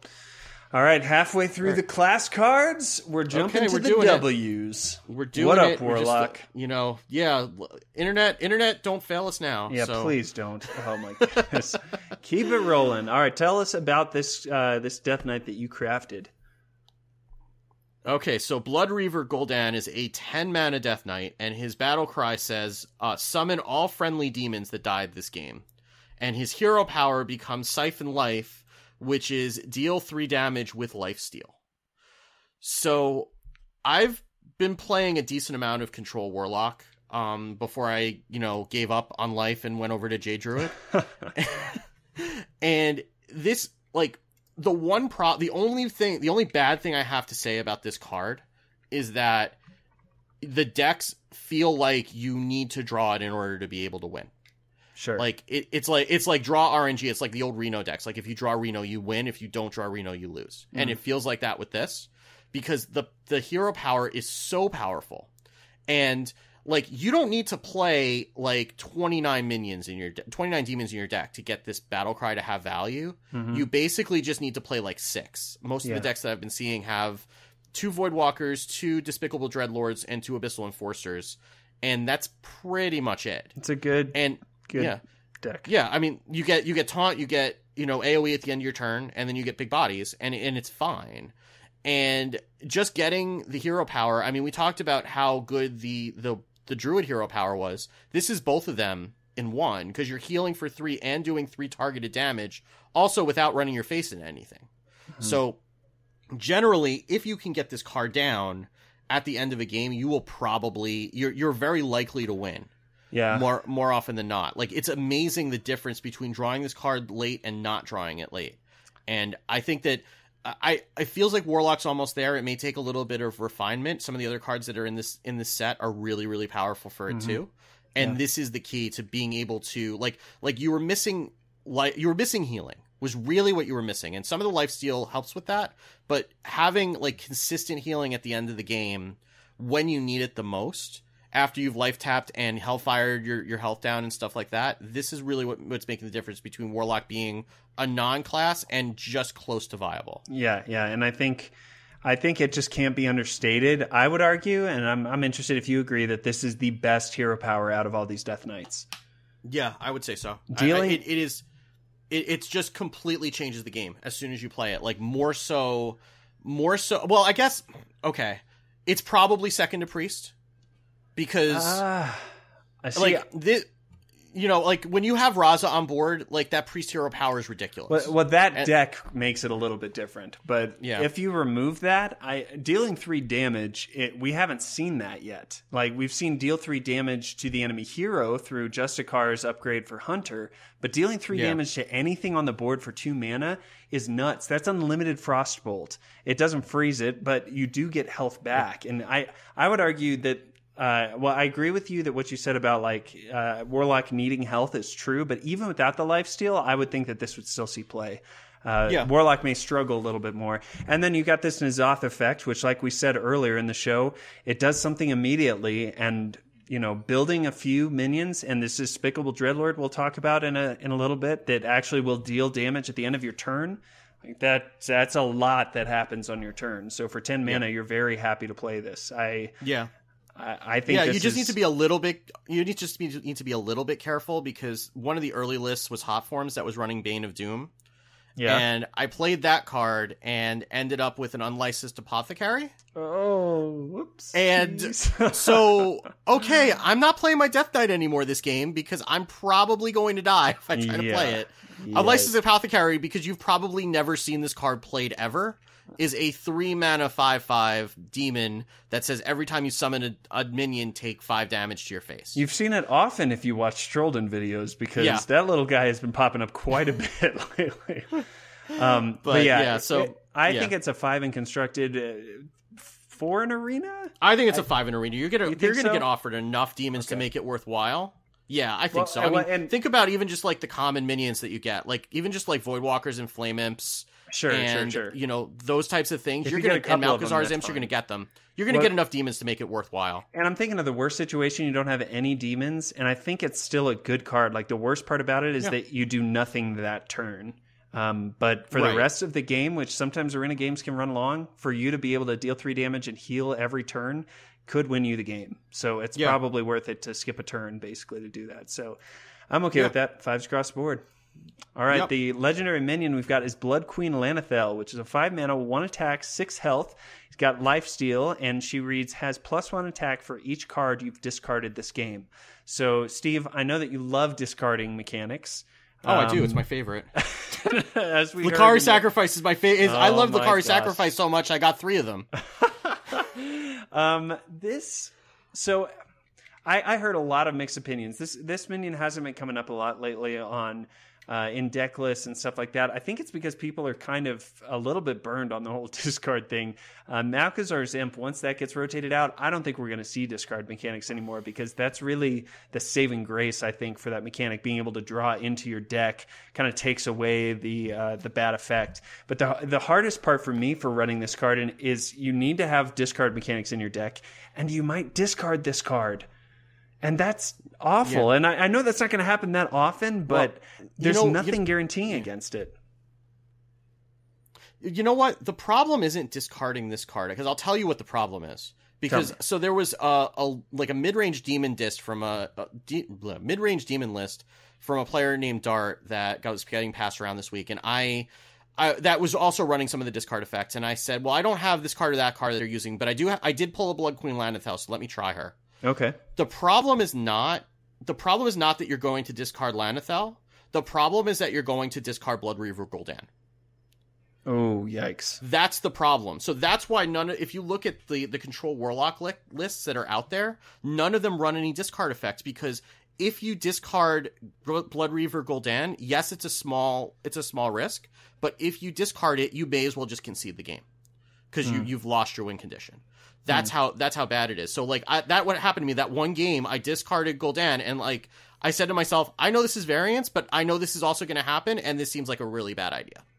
So I think that for that reason alone, that's why she's really not seeing play. I mean, maybe you could do a Disco Warlock, but that doesn't run the Death Knight, and maybe she would be good in that. But it just, I mean, if you only really need to get her up to like a 3/6 for her to be okay. I was exactly so maybe about there's to a say deck that, out there that would run her, and maybe that would be a decent deck for her to run in, because like the game that I got I did get her up to like a 7/6. But that was after I discarded Gul'dan, and it was like, well, this doesn't help me anymore. And if your opponent just deals with her with a Shadow or Death or a Siphon Soul, sorry, that was fun building her up, but she gone. Yeah, I mean, I don't want to go there, because I mean that's kind of a trap argument to some extent. Like that's any true. minion could be removed. Yeah. I mean, and you do work pretty hard to put a lot of these minions up on the board, so I don't want to go there. But I mean, it's just like you can get her up to a 3 or 4, and it's fine. But I just think that the deck that wants to get her up to a 3 or 4 just doesn't exist right now because of the Death Knight. I think that she's probably more average than even the worst case scenario I can get in. So I would probably argue a 3 and a 2, maybe. What do you think? I think probably a 3 and a 3. I mean, you're going to get offered things like Doomguard and Soulfire in Arena, and you really only need to discard a couple cards to get her to be worthwhile, because Lifesteal is still very powerful, especially in Warlock. I mean, if you think about it, if you get her up to 2 attack, that's basically a free card, right? Yeah. So from that perspective, it's still valuable. So I'd probably say a 3 and 3, but she's nothing special. I think that's totally fair. All right, let's move on to the hardest to say named card. So let's move on to the most controversial card before the expansion dropped, which is Nosferatu. Yeah. 2 mana, 2/3, Battlecry, remove the top card of your opponent's deck. So I know we're going to differ. I've been beaten into submission by Blister Guy on this card. Okay. What did he tell you to say? Okay, so I will read a prepared statement that was written to me by Blister Guy. Okay. No, so basically the idea of this, and Brian Kibler has a really long article that I'll try to dig up and give to you that you can read more in depth on this. But basically the idea is that if you're removing the top card of your opponent's deck at random, it feels bad for them, but ultimately it's just the same as if the card was on the bottom of their deck and they never drew it. Like, you're not actually affecting the game directly, other than having one less card that you need to play around. And so the stats are fine for a 2-drop, but to be able to do that without any additional synergy that goes around that, like if you were able to say rearrange the top 3 cards on your opponent's deck and then do this, that would be very powerful. But without being able to do that, without being able to know what you're getting rid of, and without them, without knowing that you're going to go to fatigue every game, it's just there are better cards that you'd want to play than running this kind of an effect, because it doesn't affect the game the way that it feels like it does. Sure. And I know to carry on your argument, a lot of people have said that, like, when you play this to remove something from your opponent's deck, you're effectively removing a card from your deck also, because you're choosing this card. And this doesn't have synergy with anything else right now. So on its own, it kind of I can see that argument. Here's where I have to disagree. And man, I know there are going to be people listening to this who disagree with me, and that is okay. Please let me know I'm wrong, and I will accept how you see things.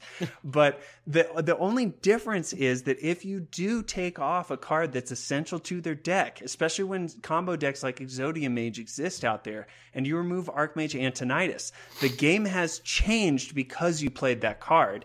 And I agree and understand the argument that it's like that card was at the bottom of that deck, but for that game that you just played, it wasn't at the bottom of the deck. They would have drawn it, and they could have won with it potentially, and now they cannot win potentially because of how you played. Now, the fact that it is so randomized, it's not worth just throwing in every deck like I thought when I first saw it, because you could remove something that's inconsequential or just not. And obviously, combo decks are not just running rampant on the ladder right now. So, so more often than not, you're just going to remove something which is going to be more along the lines of that. So I'm glad that this card exists. I will be really interested to see if there's another card that does rearrange the top 3 cards of your deck or your opponent's deck, because something like that could bring this up in power quite a bit.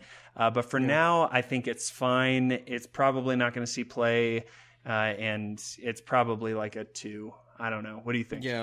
Yeah, probably like a 2 in constructed, and I think it's a 3 in arena just because it's a 2-drop with decent stats. It's a River Croc, but it's not a River Croc. That was the one. But you may not get offered a River Croc, and you may get offered this. So, and I mean, so go for it. And I mean, it's an epic, and sometimes the epics that you get offered are really very synergy dependent. Yeah, so sometimes just being able to take a vanilla 2/3, 2 mana 2/3 at the epic slot is better than getting some other epic that's like. I mean, would you take this over Meat Wagon in arena? Probably. Oh right? yeah, easy. Yeah. So. Yeah.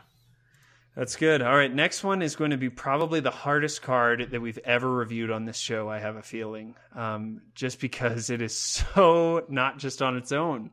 And this is Treachery. It is a 3-mana weapon, or a 3-mana spell. Sorry, man, I didn't think it was that late already. Yeah. 3-mana spell, choose a friendly minion, and give it to your opponent. The reason I said it's really hard to judge this one is because this card is 100% dependent on the friendly minions that you build into the deck with.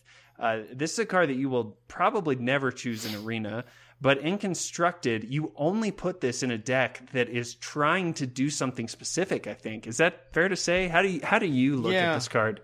Yeah, and you kind of have to be willing to take that on yourself if you don't have this card. Like, there are cards in the set like Rattling Rascal that have like a good battle cry for you and then a bad death rattle. Mm-hmm. And then if you can get the battle cry and then give it to them before the death rattle goes off, then that's cool. There's value there. I think the problem, and this is the same thing that way back when we talked about Primal Fin Champion, this is kind of the same thing. There's only this one card that has this effect. So you can't really build a whole deck around being able to cast this one spell on that minion, because you have to put so many minions that have that kind of negative effect into your deck, and then you have to play with them. You're gonna end up shooting yourself in the foot that way. I think that if we get another card that has something similar written on it, then you might have a deck. So I think this is a card to keep an eye on. Mm-hmm. But for right now, I don't think this is very playable outside of like hardcore meme decks. Oh yeah, and I mean those decks are really cool. I mean, Howlfiend we'll talk about later, like forces them to discard a random card. You've got Unlicensed Apothecary that you talked about that'll deal 5 damage to their hero. So you could have some OTK decks that have fun with this, but it's so unreliable as long as you've only got one of them, and especially because it's an epic, you're probably going to have to craft 2 of these in order for that OTK deck to be as good as it can be, which you need all those combo pieces in order for it to be. So I think it's probably like a 2 and a 0 right now. What do you think? You can't ever pick this in arena. Yeah. Like that's a terrible idea. Yeah. All right. And we're skipping the next one, right? Yeah. Next one is Despicable Dreadlord here. Yep. So Despicable Dreadlord is a 5-mana 4/5 demon that says at the end of your turn, deal 1 damage to all enemy minions. So this is just good. It's a good stated minion. Mm-hmm. It's got a good effect. It feeds Blood Reaver Gul'dan. It's played in pretty much every Control Warlock list that I've seen, and you're never unhappy to see it. It's just a really good card. Yeah, it's just good. I don't know what really to add to that. I mean, the fact that you're doing that damage to your opponent's minions, you don't have to think about how it's affecting the entire board. If they have nothing, it's fine. If they have stuff, you're okay with. I guess the only thing you're upset about is if you're playing against an Enraged deck or your opponent has like an Armor Smith. Like playing against Warrior, Acolyte of Pain or something like that. Yeah, those could be tricky, but other than that, it's great. And like we talked about earlier, when you resummon 2 of these or even just one of them with Blood Reaver Gul'dan, it makes that card all the more powerful. So I think it's good. Is it a 5? It's probably 4s across. Okay, I think it's probably 4s across the board, because I think that like it's not like a game breaking card. It's just like a good solid minion. I would argue a 5 in arena just because the AOE. Okay. Yeah. It's a persistent AOE. Yeah. I would go. That's fair. I would go there. That's fine. But I think 4 is good for that. All right, next one here is Unwilling Sacrifice. Is a 3-mana spell. Choose a friendly minion, destroy it, and a random enemy minion. So in a token deck, this is good removal. The fact that it's random is potentially bad, but like we've talked about before, GVG proved to us that random effects can be a lot more dependent or a lot more controlled than maybe you would first expect it to be. This doesn't really have a place yet because Token Warlock isn't really a thing, but I think that I think it's something to keep an eye on because you've got enough stuff like the Possessed Villager that is fine if you cast Unwilling Sacrifice on it. Yeah. I mean, if Zoo was a deck, I think this might see play in it just because you sometimes just need to get through a big taunt. Mm-hmm. And like if they drop the Lich King and you play this, then the Lich King's gone. You get rid of like a 1/1 and you keep going. And you can still develop the board after that. Yeah, the problem is that Zoo just isn't really a deck right now. So I think this is a good card that I think some people are sleeping on, that I think once Zoo is viable again somewhere, I think this might see a place, but it just doesn't have a place right now. And in Arena, it's still a removal. Yeah, it's still good. It's probably not going to be your first choice, but it's still a removal. So you'd pick Siphon Soul maybe over this across any the day. board. Even though Siphon Soul you'd absolutely pick Siphon Soul over this. But but you wouldn't run Siphon Soul in a Zoo just because that's too expensive. No. Like this is cheap. Yeah.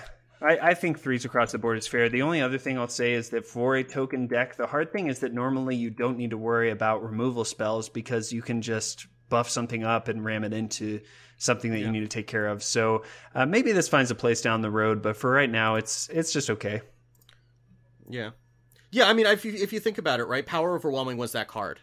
Oh, yeah. That would do that for you. Oh, yeah, easy. And this is kind of like Power Overwhelming, except you can't choose where it goes. Mm-hmm. It's true. All right, next one here is Sanguine? I have no clue how to say this. I don't know either, so I'll go with whatever your pronunciation is on this. Okay. Sanguine Reveler. I don't know if that's for real. I didn't know you were going to go whole French accent on me there. But okay, that's just what I mean. He's drinking wine, I think, or blood. I can't tell. Okay, but, fair. Anyway, he's a 1-mana 1/1 battle cry, destroy friendly minion, and gain +2/+2. So it's another token deck that loves this. I mean, getting a 3/3 for 1 is very powerful, and in the right deck, this could be good. Yeah, I mean, it's the same thing we just talked about. If that deck was a thing, this would see play. That deck is not a thing. So it doesn't. In Arena, it's probably okay. You probably trade something, do a value trade, get something down to 1 health, and then you make a 3/3 out of it. So it's probably fine in Arena. It's probably 3s across the board. A 3 because it's a 3/3? Huh? Yes. Yeah, there you go. Yeah, it's just like it's all over again. Is exactly like Ultimate Infestation, but for Warlock. That is exactly what it is. That's what this card is. Everyone's been saying that. Now we figured it out. So sure. All right, next one here, Steve. All right, so next up is Drain Soul. Drain Soul, which is a 2-mana spell that says lifesteal, deal 2 damage to a minion. So I run these in the Control Warlock list. I think they're fine. Especially if you're running enough spell damage, they can generally be a quick source of healing, and it's cheaper than Drain Life by 1, and the life healing scales with it. Mm-hmm. So sometimes, especially against aggro, you just need a cheap spell, just get rid of a little dude, and this does work there. And sometimes you just need to take 2 damage off for Defile Shenanigans, which we'll talk about in a bit. So sure. I think this is a good card. Yeah, it's fine. I don't have anything to add. It's good. Yeah. I'd probably 4s. 3s? 4s? Yeah, if they're at 3s. Yeah, it's 3s. I mean, they're fine. It sees play, but it's nothing. Arena. Yeah, 4 in Arena, because that's going to be powerful in Arena. Sure. Last one here is Howl Fiend. This is the treachery of lions. I don't know. 3-mana 3/6. So it's like demon. Scar? Is that what you're saying? This is Scar, dude. I like that. That's good. 3-mana 3/6 demon. Whenever this minion takes damage, discard a random card. Now, I feel like this card probably doesn't deserve as much downcastness as I feel like it's gotten because it's a lot of stats, and make no mistake, discarding a random card is not good. And especially the fact that your opponent can have some control over that may be really bad for you. But if you've got a Malchezaar's Imp on board, if you have organized your deck around that, maybe you have Clutch Mother Zavis in hand, you could play around this and make it work to your effect. Now, on its own, it's not good. Like, you get this off Evolve or Devolve. I did have that happen to my opponent once, and I took full advantage of discarding his entire hand, you know? So that will happen. But you will not play this card unless you have some ways to take advantage of things. I still think it's probably asking a little bit too much because, man, discarding your hand is just a big, big deal. Yeah, but I mean, in Zoo, right, if Zoo was a thing, very often, once you get to around turn 4, your hand is pretty close to empty anyway. Mm-hmm. And so, like, you put this out there, and you have an empty hand, and then you have a 3/6 for 3. Yeah. Right? I mean, it's the same thing, great. like, with Doomguard. People play Doomguard even though it tosses 2 cards when you play it, because you can play it when you have less than 2 cards in your hand.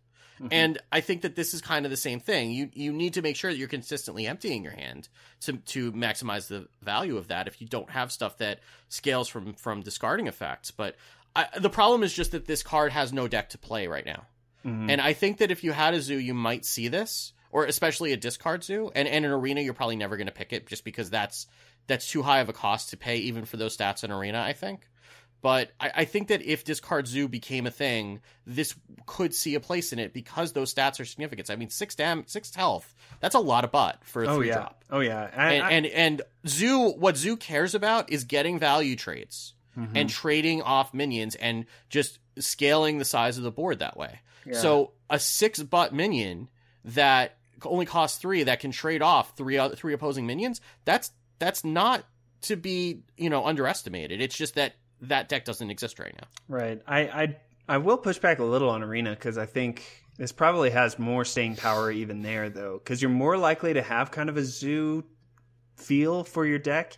And the fact that you've got life tap, you can always just keep refilling your hand. It might be... Yeah, it's probably just as fine there is what my argument will be. I think it's 3s across the board. What do you say? All right. That's fair. That's fair. It just doesn't have a home right now is the only problem. Right. No, it doesn't.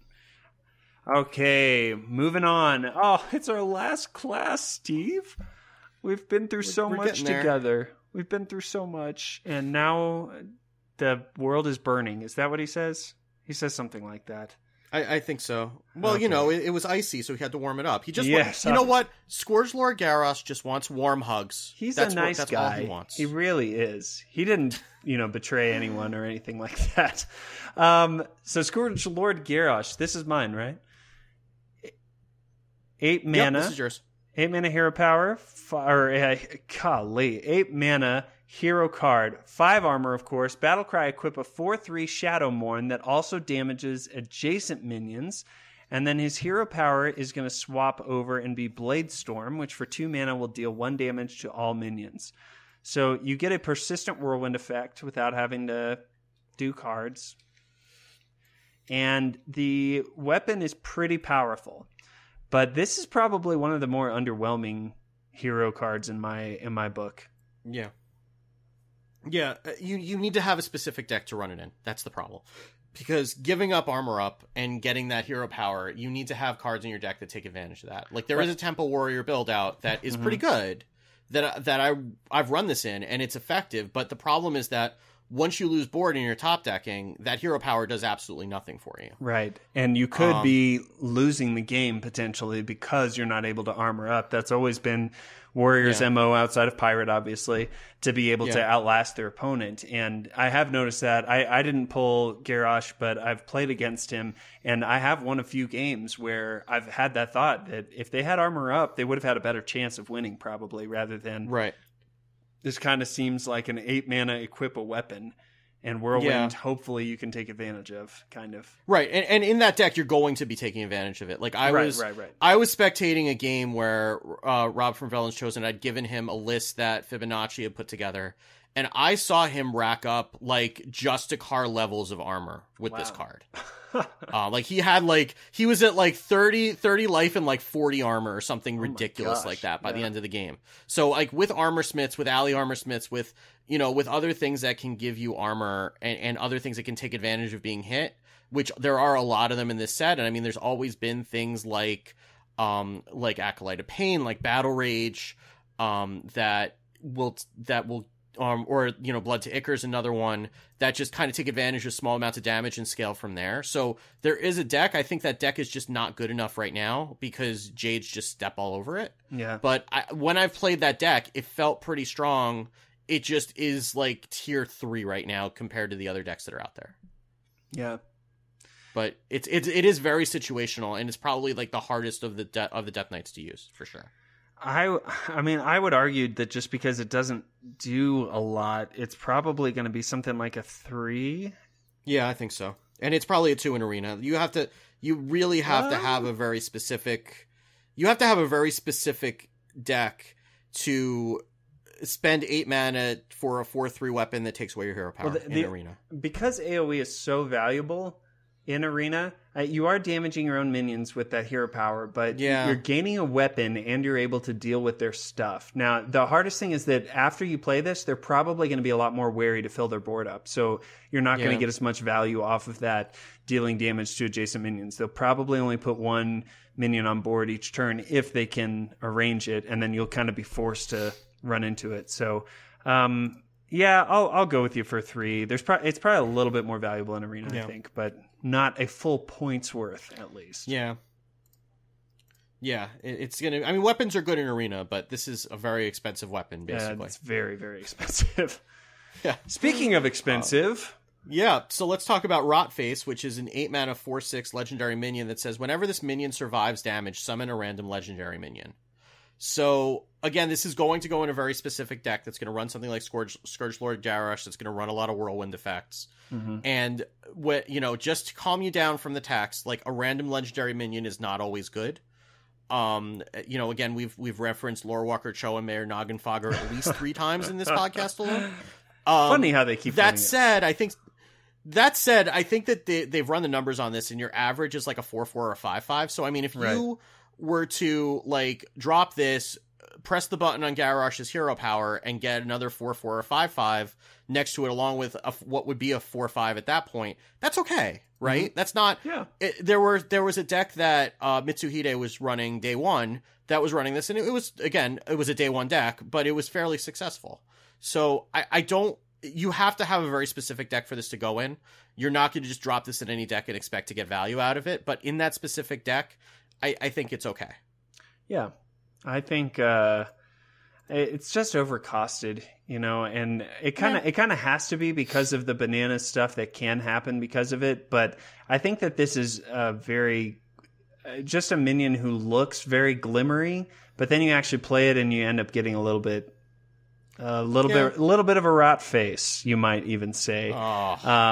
Just saying. But it's a fun card for sure, and it's not in the right kind of enraged deck that wants to play Animated Berserker, we'll talk about a little later and stuff like that. It's not bad. And if you pulled this, I wouldn't be so quick to like dust it or say like I'm never playing this card. I have some fun with it, and it'll probably do some work every now and then. So yeah, it's maybe like a 3. Yeah. What do you think? Yeah, I think so. I mean, if you think about it, right? Like Twin Emperor Veclor was 7 mana for 2 4/6s with. I mean, that had taunt, right? But you're only going to get 1 4/6 out of it. This you could get a couple. Yeah. So for 1 more mana, it's okay. I think it's a 3. It's probably a 2 in Arena because you're going to have a much harder time getting the effect to go off, and then it's an 8 mana 4/6, which is not good. I feel like I saw a Trollden where a guy got 2 of the what's a classic legendary minion for warrior?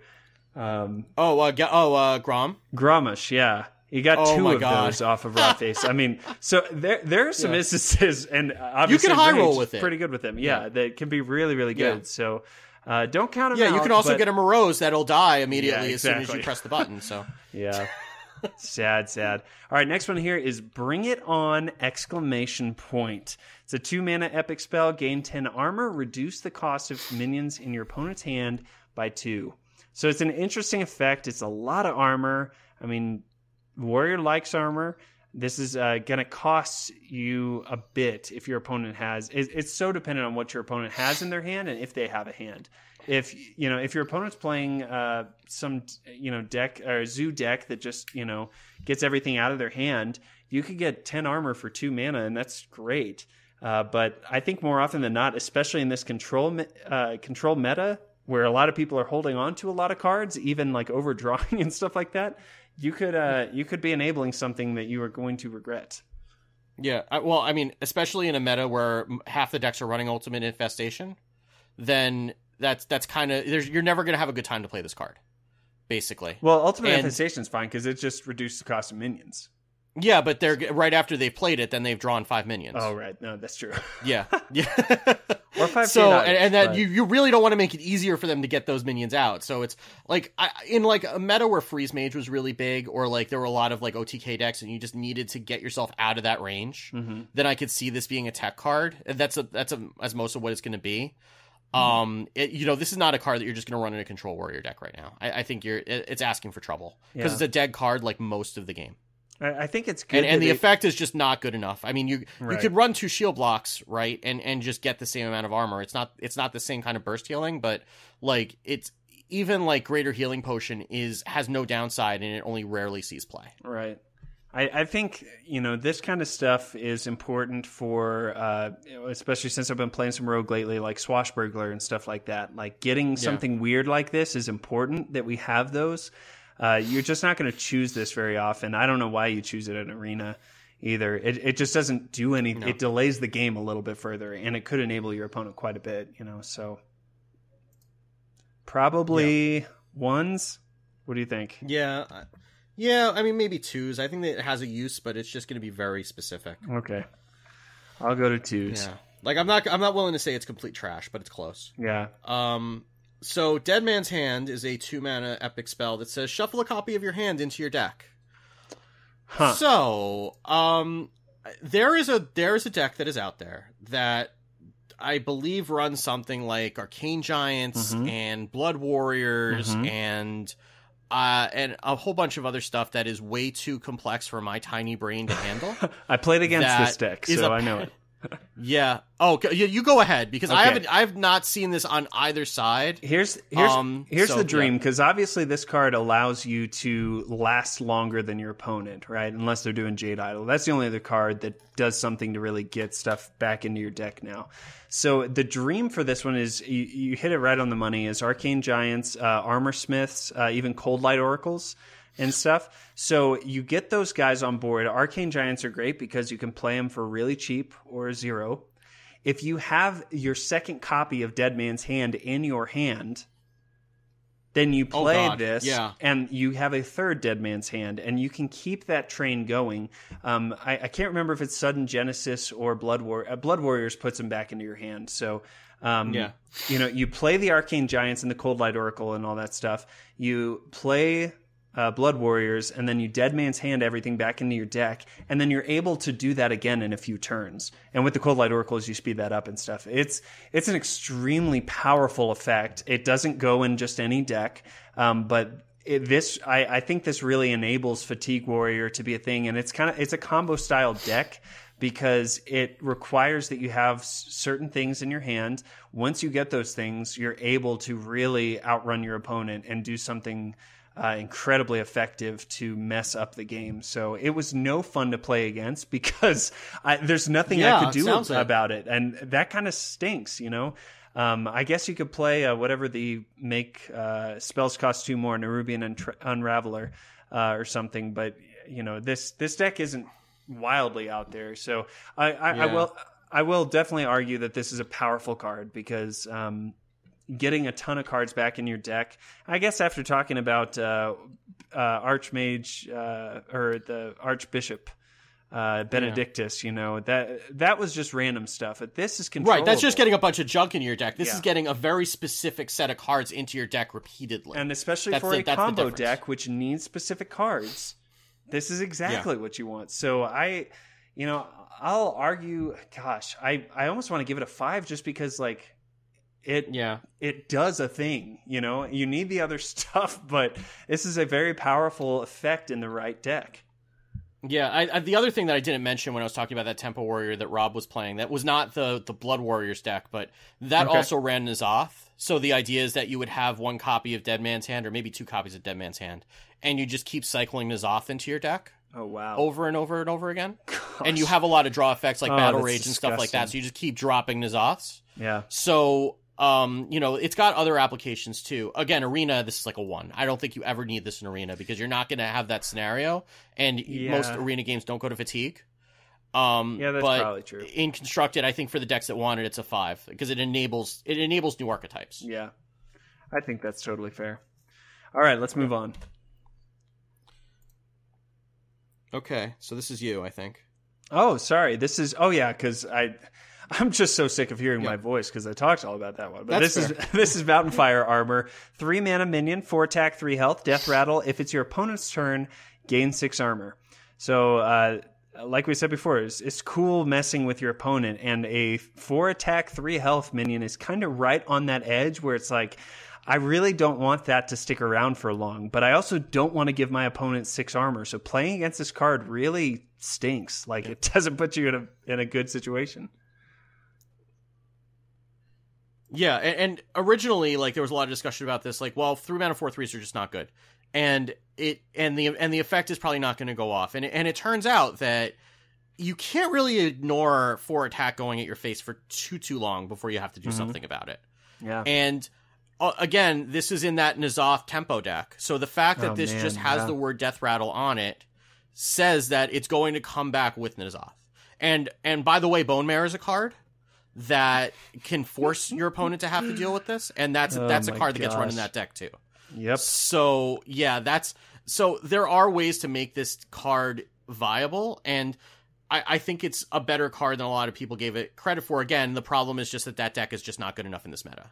Sure. But in Arena, this is fine, right? Like, even without Bone Mare shenanigans, just a 3 mana 4/3 that your opponent either has to deal with or not. And even if they don't deal with it, it's still a 3 mana 4/3 in Arena. It's fine. Yeah. So I'd say it's probably fours in both. Force, yeah, that's fair. Now, question for you. I think I know the answer, but you might know better than me.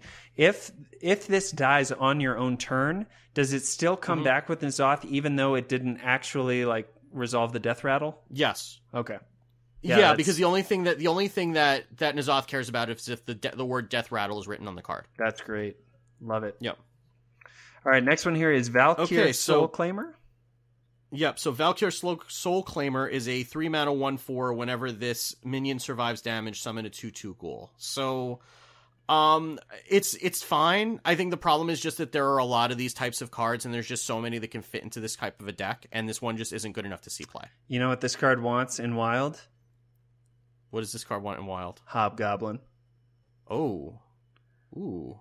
That could be interesting. That makes it pretty good at that point, you know. Can you remind people what Hobgoblin is? Yeah. Because that's probably a card that most people... Sure, I don't think I've even ever played it, so... That's one of my favorite cards in all the sets. It was a 3 mana 2/3 that any minion that you summon with 1 attack gets +2/+2. You envision this as a 3/6 that gets you a 2/2 ghoul every time it takes damage. That's pretty good. I think the problem with it is that the body on its own is not. It doesn't do anything, you know. So these 2/2s are really its only saving grace, which you're lucky if you get a couple off of them. I think. I think you'll probably get 2 of those off of it. And would I pay 3 mana for 2 2/2s? Yeah, I guess. I don't know. I don't think so. But yeah, call me crazy. And there's just better things you can do in that deck. Yeah. So I think probably 2s across the board. Nice. Okay. Cool. Yeah. Death Revenant is the next card, and Death Revenant is one that you probably forgot about, but it's a cool looking card. The art's pretty sick. 5 mana 3/3 minion. Battle Cry, gain +1/+1 for each damaged minion. Now, this is a card that when I first started playing, I would have been like, whoa, that's crazy, because I can damage a couple things.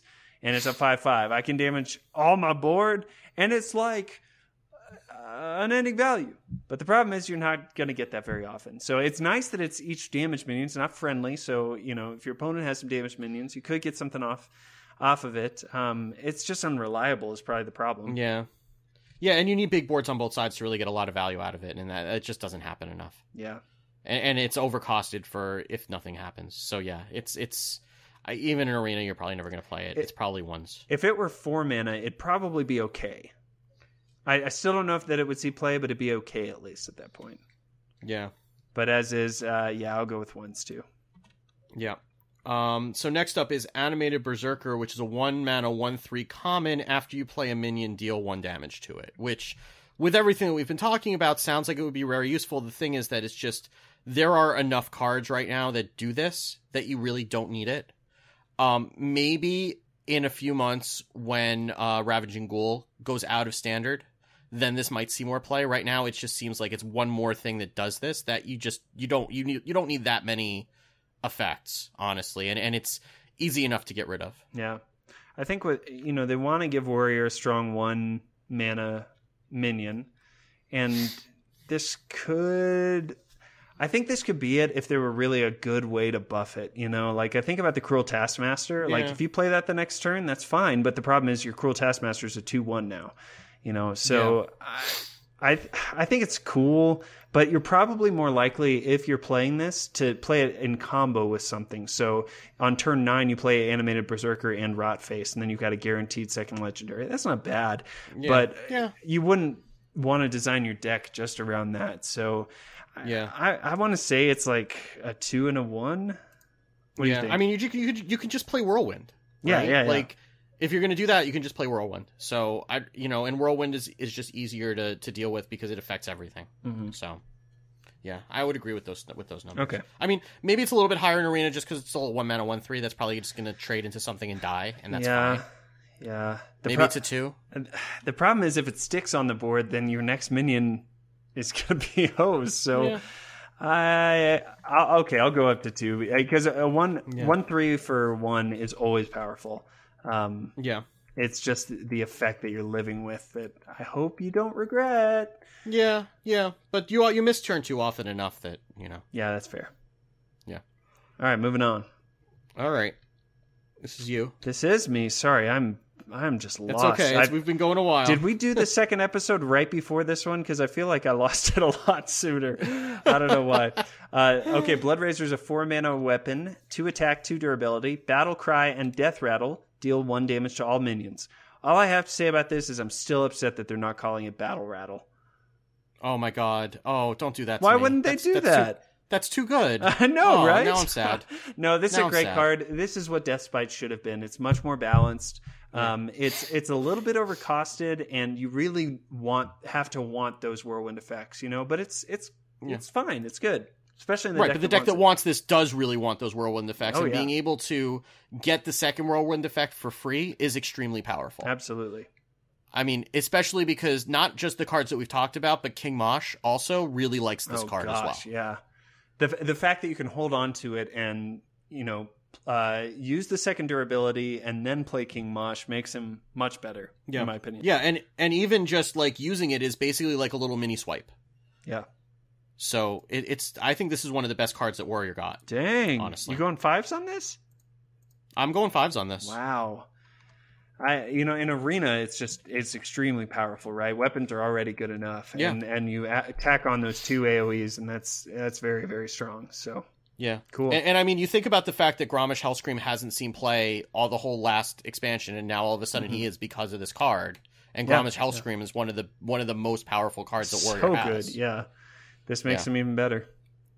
Yep. Cool. And then the last Warrior card is Forge of Souls, which is a 2-mana spell that says draw 2 weapons from your deck, and I think this is just as good as Bloodrazor. Now, I did not think this was good when we first saw it. I thought this won't really find a place in Pirate Warrior because, you just need to draw the right stuff, but it's popping up a bit. Yeah, even in Pirate Warrior, which surprised me, because I didn't think it saw play in Pirate Warrior either, but even Pirate Warrior's running this. But, like, in a Tempo Warrior deck where you need a Bloodrazor, like, on time, then this is like Arcanologist for that. And in a deck that relies on having that weapon when you need it, then this is a critical card. And I mean, just being able to get weapons out of your deck so that you're not top decking a weapon, because top decking a weapon when you're already holding a weapon is one of the worst feelings in the world. Oh yeah. And so being able to thin those out of your deck and guarantee that you're not going to be drawing, or you're going to lessen the probability of you drawing them when you need literally anything else other than another weapon is also really powerful. So I think, and in Arena, unless you somehow manage to not draft weapons, if you're not drafting weapons in Arena, you're probably not doing very well anyway. Yeah, but if you have a couple, that's great. Yeah. great. Yeah, if you have a couple, then you want this card, and if you don't, then you're probably going to have a sad time in Arena anyway.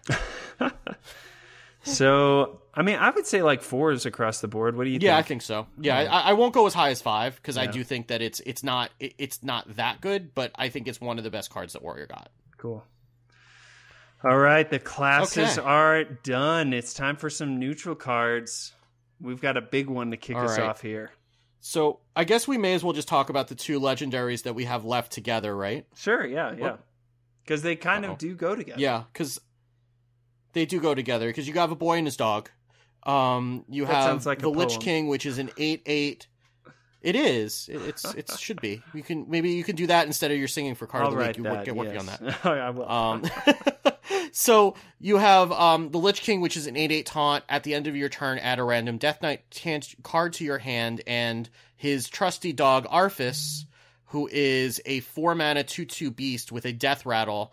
Add a random Death Knight card to your hand, and there are 8 Death Knight cards that I don't think we really need to enumerate, but No. they are they're all over the board in terms of power level, but they're generally pretty powerful effects. I will say, just so we can have some idea, why don't we each pick one Death Knight card to talk about? So just to be Okay. clear, that these aren't the Death Knight hero cards. These are kind of their own set of things. I wish they had gotten the terminology a little different, but Well, they're basically like the class cards that there would be if right. Death Knight was a class. Apparently, these are all spells that the Death Knight class Yeah. can cast in World of Warcraft. So why don't you choose one to tell us about real quick?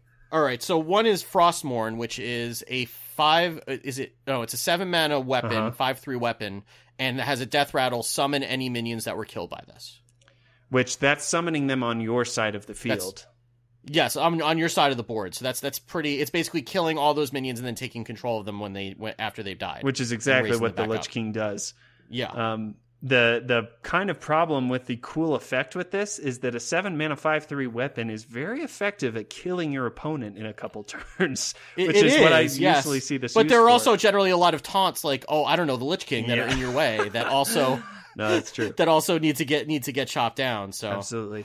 The one I'll mention real quick is Death Grip. It's a 2-mana spell. Yeah. Steal a minion from your opponent's deck and add it to your hand. So Yeah. this is a cool effect because it takes the card from your opponent's deck. They no longer have it in their deck, and it adds it to yours. So you get Tyrion Forgering off this, and your opponent Paladin is crying themselves to sleep. You can get some very effective stuff. Sometimes you'll get a Fire Elemental or a little Flame Elemental or something, and that's sad. But it's cool. It does show that minion to your opponent so that they're aware of what they no longer have, which I think is probably the right touch for them to have. But it's a powerful yeah, I did. I effect. actually managed to pull a Sorcerer's Apprentice off of a Quest Mage once. That was fun. Oh, nice. See, taking the one card can be a big deal. There you go. So, But I mean, the difference between that and like something like Nosferatu, right, is that you're actually getting that card. yes, There's a big no, difference. That's there. fair. That's fair. Yeah. So these are all powerful cards. It's kind of, it feels like Ysera, where you're not really upset. It's very rare that you're upset with what you get. You know, anything that you have is going to have an impact and is going to allow you to do something. So Arphis is a bit overcosted. Lich King is just he's a beast. Like, he goes down and he can keep getting you value. You know, so. He's kind of been an auto include in any deck, especially the easy, big, easy, everything classes, you know, so it's kind of a no-brainer. One thing that we should point out is that since Arphis is a beast, he can show up from Death Rattle from Build a Deathstalker beast. Rexars. Yeah, that's crazy. Have you gotten that, So before? I haven't. I was hoping to. I just get Bitter Tide Hydras, it seems. Well, that's pretty good too. But and even the Lich King, like he was in every deck day one, just because why wouldn't he be? And I think he's starting to kind of find a niche. Like, he's not necessarily an auto include in everything now. Right. I think that he's generally finding a place in slower control decks. He's kind of sometimes in Druid and sometimes not. He is absolutely an easy priest easy. And in the control Warlock, he seems to be there as well. But he's kind of fallen out of a lot of the other decks where he was just kind of thrown in because people are finding better cards that fit there. Yeah. That said, if the question really becomes, do you want an Ironbark Protector in your deck? And if the answer to that is yes, then the Lich King is a card that can go in your deck. Yeah. A lot of decks don't want an Ironbark Protector in their deck, but there are some that do. Yeah. And, having an 8/8 taunt is still a card that has to be dealt with. Mm-hmm. So if that's something that you need to throw a wall in front of your opponent that happens to give you a card if they don't deal with it, or give you more than one card if they don't deal with it, then it's good. But I wouldn't go and just craft it immediately unless you have a deck that really relies on it. I would say if you want to play Big Priest, you play it there. If you want to play it sort of, a control deck, you probably do want to craft it. If you're just looking to, because it looks cool and you just want to split it and you just want to fit it in everywhere, I think that it's going to find a place in fewer and fewer decks as we go along. Well, I think lore-wise, if you want him, then go for it. I mean, nothing is going to rival Lich King. So, and in Arena, it's worth it to say. I mean, Lich King's fantastic there, right? Because he just does work for you. Arthas, it's okay. It's overcosted. I mean, you probably still take him in Arena. I mean, if you figure like how many bad legendaries there are, like you might get a better one. Right. But I mean, if you had this up again, I mean, again, we've talked about all those bad legendaries. If you get this lined up against a couple of legendaries that don't have any synergy with your deck, this is just a decent, generically good card. Yeah, I just think you're going to see better stuff more often than not. Yeah, maybe. So yeah. So Lich King, I would probably say 4 and a 5. What do you think? Yeah, I would agree with that. And then Arthas, 2 and a 3, maybe. I'm going to go as high as 2 and 4. 2 and 4. I really do think that he's going to be better than the average legendary that you're going to get offered. All right. Cool. All right, next one here is Death Axe Punisher, which is a epic 4-mana minion, 3 attack, 3 health. Battle Cry, give a random lifesteal minion in your hand +2/+2. So this guy missed the Grimy Goons train for some reason. And I'm not exactly sure why. Yeah, I don't know how many lifesteal minions you're really running in your deck. Probably not very many. You're probably not this making... wants a very... I mean, this is an epic, so it wants a very specific deck. Sure. But I even in that deck, this seems kind of iffy. Yeah, you're not creating a deck around lifesteal, because it's not a mechanic that can win you the game, really, I don't think. I mean, I guess long term with like the Warlock hero power, that's fine, but all the minions and stuff, they will just restore health to your hero, which is good, but not game breaking or something. So, I mean, if you have one in your hand, then this effectively gives you 5/5 for 4, which is good. If you don't, then it's overcosted. So, I think it's just okay, Yeah, I mean, the hand buff cards that have seen play are the ones that either will buff any random minion in your hand, or will buff all the minions in your hand. When I tell you what, in a hand buff paladin deck though that runs Burn Bristle and the Chillblade Champion and stuff like that, maybe there's a place for. And because if this gets buffed also, then that's fine. You're just getting gravy if you got a lifesteal minion in your hand. Yeah, but that's like 3 cards out of 30, right? Yeah, I mean, you probably throw a few more in there because if you've got the Corpse Taker, but how many more are there? Well, you got the Corpse Taker that would have it. No, because it doesn't have it. So it doesn't have it written on the card. It has it as part of the battle cry. You'd have to run something like that, Bloodworm or something like that, and then you're really starting to dig deep into the barrel. Yeah. Once you get below like the ones that you just mentioned. Yeah, it's probably a 2 and a 1. I mean, Arena, you just don't want it. Yeah. So next up we have Drakari Enchanter, which is a 3-mana 1/5. Your end of turn effects trigger twice. That's cool. So this is a really interesting card that I have literally never seen played.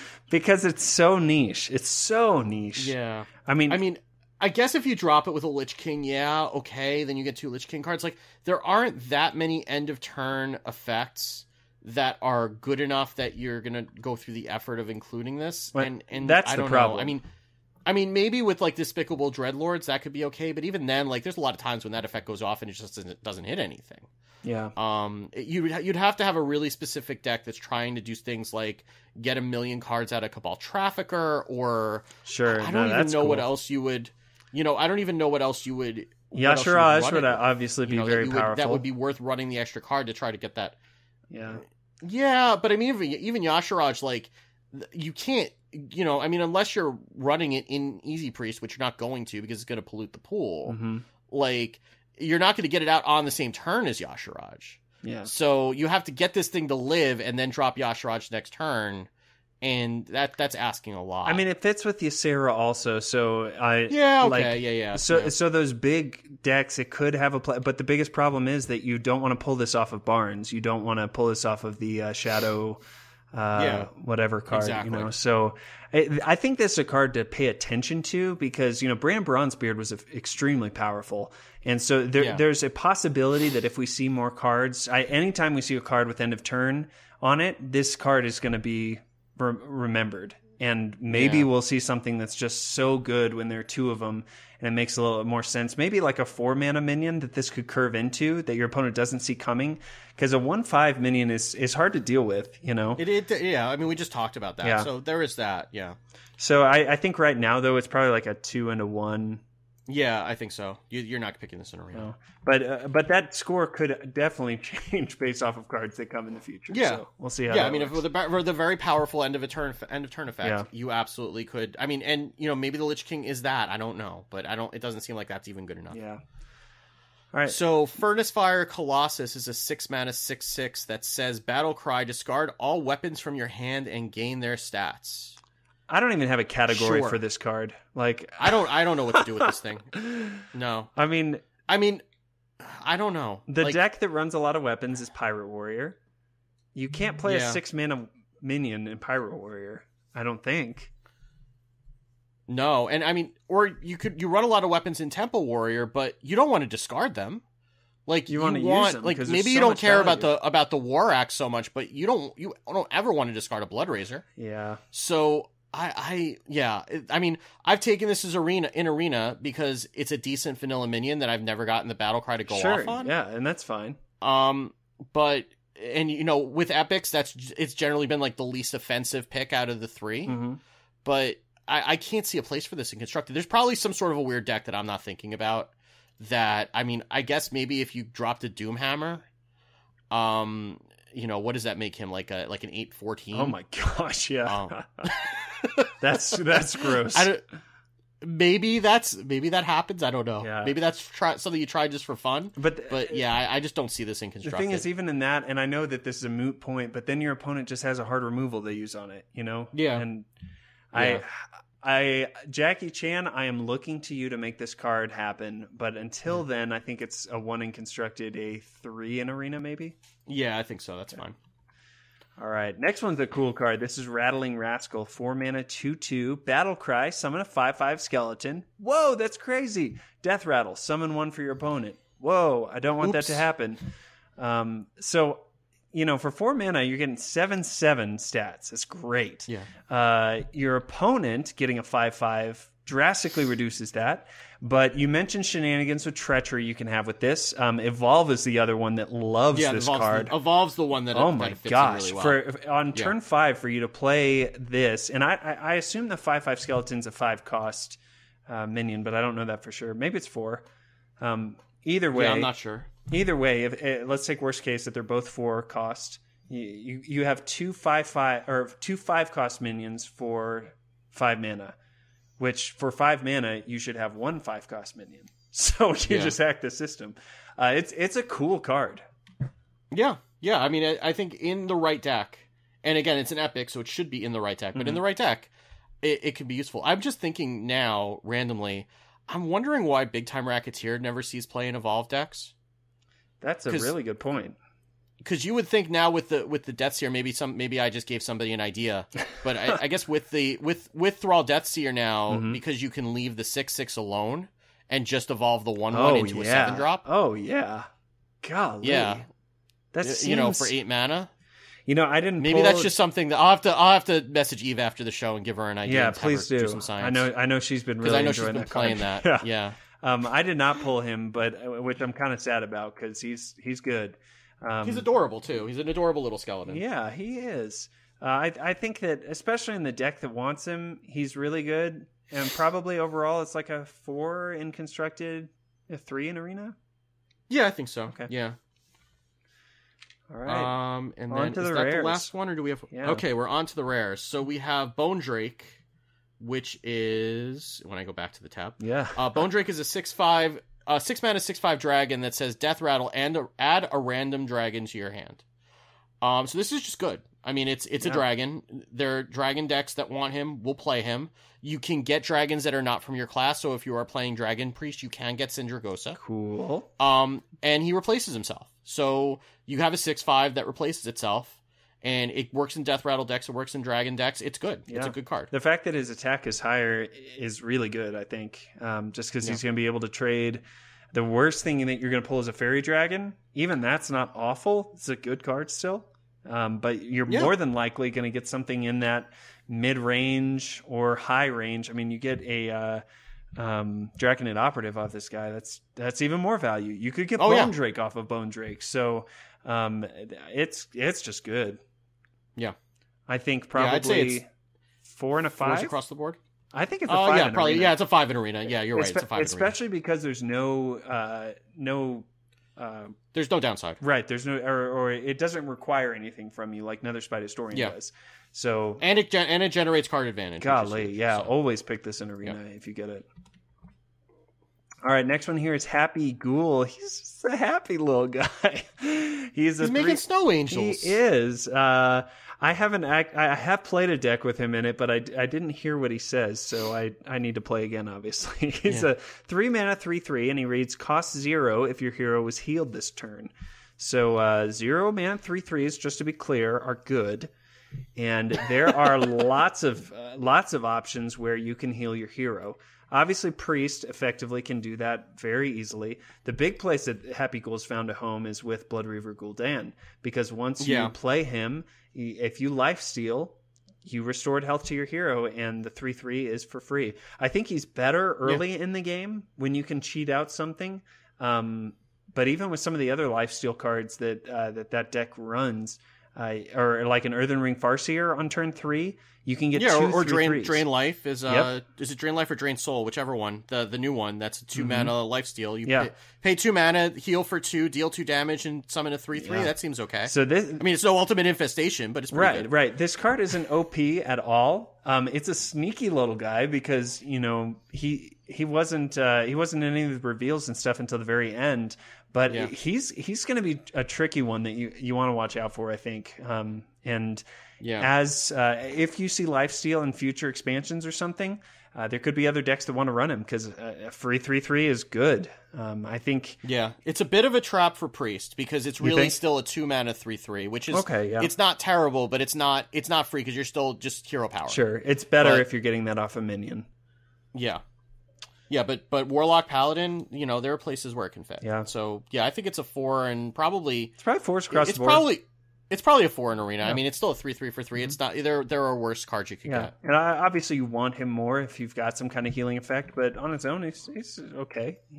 Yeah. All right. Next up we have is it Keening Banshee? That's the next one. Keening Banshee, which is a 4-mana 5/5. Whenever you play a card, remove the top 3 cards from your deck. So I was actually really high on this card until I actually drafted it in an Arena. Oh no! And this card sucks. Man, you went from one extreme to the other, huh? Yeah, and I'm going to go back to those cards could be on the bottom of your deck. Fine, okay, that's fair. The thing is that when you look at something like Fel Reaver is the original one, or that would be, which was a 5-mana 8/8 that would remove top 3 cards from your deck whenever your opponent played a card, right? Or a Bittertide Hydra, right? Those are cost 1 more mana and they're 8/8s. So this is slightly undercosted with a pretty bad drawback, given that if you play it on curve, it's really hard to kill this thing off. Sure. And so, I mean, again, those cards weren't on the top of your deck, but the problem is that it's not so much that the drawback is that bad, it's that the drawback isn't that good for what you're getting in return. I'm honestly really surprised to hear you say that. I trust you, but like just looking at this, if you can trade it in a minion, play something on curve on turn 5 in Arena, of course, is what I'm thinking for this. You discarded 3 cards. You probably traded off the next turn, and to me that seems really good. You'd think so, but sometimes it's just that your opponent will just set it up so that you just can't get rid of the thing. And then you get stuck in these situations where you want to play other cards, but there's only so many, like, you do have a limited number of times you can play cards while this is out before you start worrying about milling yourself out by the end of the game, especially if the game goes longer. So it's like, if you're milling one card from your opponent, that's one thing. If you're milling 3 cards every time you play a card, that adds up after a couple of cards. Yeah, I just like that you can control it, unlike Fellreaver, where your opponent kind of gets to have a heyday, right? With you. Well, but you can't, right? Because you still have to play things behind it, right? So you do have to, you kind of control it, but at the end of the day, you don't really control it because your opponent's going to set up situations where the Keening Banshee is not going to die, and you need to play other things in order to not fall behind on board. It's crazy. Well, so I'll take your lead on scoring this. Yeah, I mean, in Constructed, you're never going to play this ever. Silence Priest? No? Huh? I mean, there are better things you can play in Silence Priest. Generally, in Silence Priest, what you want low attack and high health, so you can bump it up with Divine Spirit and then Air Fire. Razor Leaf really was what Silence Priest always wanted. So, what do you? I mean, the thing is, you can get a 4-mana 5/5, or you can get a 2-mana 4/5. Yeah, that's fair. All right, what are you scoring this, Steve? I'll take your lead. A 1 and a 3, probably. Okay. I mean, I'm being harder on it than I probably should be, which is why I'm giving the score a little bit more across the board, but I thought this was going to be like an arena god, and this is not. It's fine, you can pick it, but it feels terrible when you're playing it. And it feels like you should be getting more value out of it for what you're giving up. Sure. You know what I mean? Yeah. That's what it feels like to me. Cool. All right, last rare we've got here is Serenite Chain Gang, 4 mana, 2/3 with Taunt. Battlecry is summon a copy of this minion. So on its own, this is like a Feral Spirits that costs 1 more, but 1 less overall with Overload. And with Hand Buff, it will copy itself, so those mechanics can work with it. And then Evolve is the other kind of deck that really wants this too. So for all of those instances, it's a fine card. I think everyone's kind of in agreement that Feral Spirits is better overall, just for that, or for a typical mid-range Shaman deck. But I think in the others, it's a pretty good card. Yeah, if you're playing Evolve, if you're playing the Death Knight, this is an MVP. Yeah. And in Hand Buff Paladin, I've seen this too. And in Hand Buff Paladin, this is pretty good also. It's really good, I think, in Hand Buff Paladin. I mean, just on its own, it's 4/6 worth of stats for 4, which for 4 you pay Sins and Shieldmaster for 3/5, so it's pretty good. It's susceptible to like Hellfire and stuff like that, but it's good. I'd probably give it like I don't know, 4s across the board. What do you think? Yeah, I think so. Okay. Yeah, I think it's pretty key in Evolve Shaman, so I would say it's 4s across the board. Cool. All right, and now we're back onto the comments. We're back to we're weird almost comments. there. You've stuck with us for all this in long. One go? We're almost across the finish line. You can listened do it, to this whole it. episode just in one go. I'm so impressed. Yes. Last time I gave you a hard time or across your entire week's commute, whichever. It's basically the same thing. Yeah. So, Aturus Veteran is a 1 mana 2/1 Battlecry. Give a friendly minion +1 attack. So it's a slightly more fair Abusive Sergeant, really. But it's also like what was that in TGT? There was a 2 mana 1/2 that gave a friendly minion +2 attack. Lance Carrier. Yeah, Lance Carrier. So this is it's just screaming token decks. Like that's what it wants. Yeah, I mean, if Zoo was a thing, this would be in it. The problem is Zoo isn't a thing. But I mean, in Arena, this is good. Mm-hmm. And if there was room for this in that kind of a deck, I mean, I think that Token Druid typically wants to buff the whole board, so they want more health than attack. Uh-huh. But I think that if Zoo were to come back, I think this would be a thing. But I guess it's probably 3 and 5. I would say. Yeah. Wow, a 5. Yeah. Dang. I mean, it's a 1-drop. It's a valuable 1-drop. Yeah. Right? How many of those are there? There aren't that many. Yeah, and the fact that it has 2, I mean, this is more Abusive Sergeant-y. I mean, the fact that they nerfed that to a 1/1 made it really not as good. And I think that 1 attack just did so much. And this is a persistent effect. Whatever friendly minion gets that +1 attack is for the rest of the game. So, or as long as it lives. So, okay, I'll go with you. 3 and 5. Sounds good. Yep. Next one here is Bloodworm. This is a 5 mana 4/4 beast with lifesteal, and it's okay. It's I mean it's fine for Arena. Yeah. I mean lifesteal is a powerful effect. I think you will see this more in Constructed coming out of Deathstalker Rexar than you will actually in decks. Just gonna say, in Build a Beast, this can do some work. Yeah, that's really the main reason this thing exists, is to be able to tack onto the back of a Build a Beast. Yeah. And there it's huge. Putting in your deck, you probably won't do that, but in Arena, it's fine. I'd say it's probably a 1 and a 4. Yeah, okay, I'll go with that. Yep. Next one here, you want to take it? So Dead Scale Knight, which is a 1 mana 1/1 Murloc with lifesteal. Aww. He's adorable. Because he's a Murloc. But that's all he's got going for him. Yeah, that's pretty much it. I mean, if you're running I feel like I might have seen this in some of the Paladin decks. I'm not sure. Maybe. Really? I feel like I've seen this in Constructed a couple times, but not very often. Like if you're running like a Shaman Quest, you'll probably run it because why wouldn't you? Yeah. I mean, in a Paladin deck where you're getting all that synergy, maybe you do because you can, you throw a War Leader. You throw the 1/1 buff on him. You drop a War Leader. All of a sudden, you got a decent guy in front of you. So it's probably okay. It's just there are enough other Murlocs that you want to run that you're just running out of room after a while. But I think maybe in that one that just runs all Murlocs in Divine Favor, this could maybe push out something like the Bilefin Tidehunter or something like that. I think that the Murlocs that really find a place either do something really powerful to the board or even just one other minion, or that they're fine on their own, but you really want to buff them up. I think this guy is not okay on his own. He needs a buff in order to happen, and he doesn't affect anything else. So that's probably why you're not going to see him that much. But who knows? There could be some other Murloc that comes down the line that really makes him take off. Yeah. So probably, but I mean, in Arena, it's still a decent 1-drop. You probably won't be excited about it, but you'll probably take in a decent amount of time. So, I mean, probably a 3 in Arena, probably a 2 in Constructed. I would maybe go 1 and a 2. I just don't think that. Okay, I'll go with you on that. I just don't think you're going to choose this unless you really need to, and you're going to be underwhelmed. I mean, a 1/1 just doesn't have an effect on the board, unfortunately. Yeah. So. All right, so Grave Shambler is a 4 mana 4/4 elemental. Whenever your weapon is destroyed, gain +1/+1. So this is a 4 mana 4/4. That's it. Pretty much. I mean, that effect's just not going to happen often. If it happens one time, then that's great. But what elemental weapon? It's not gonna live long enough unless you're like chaining all your weapons to blow them all away, like you're equipping a Light's Justice and then putting a True Silver over it and then putting something else over it.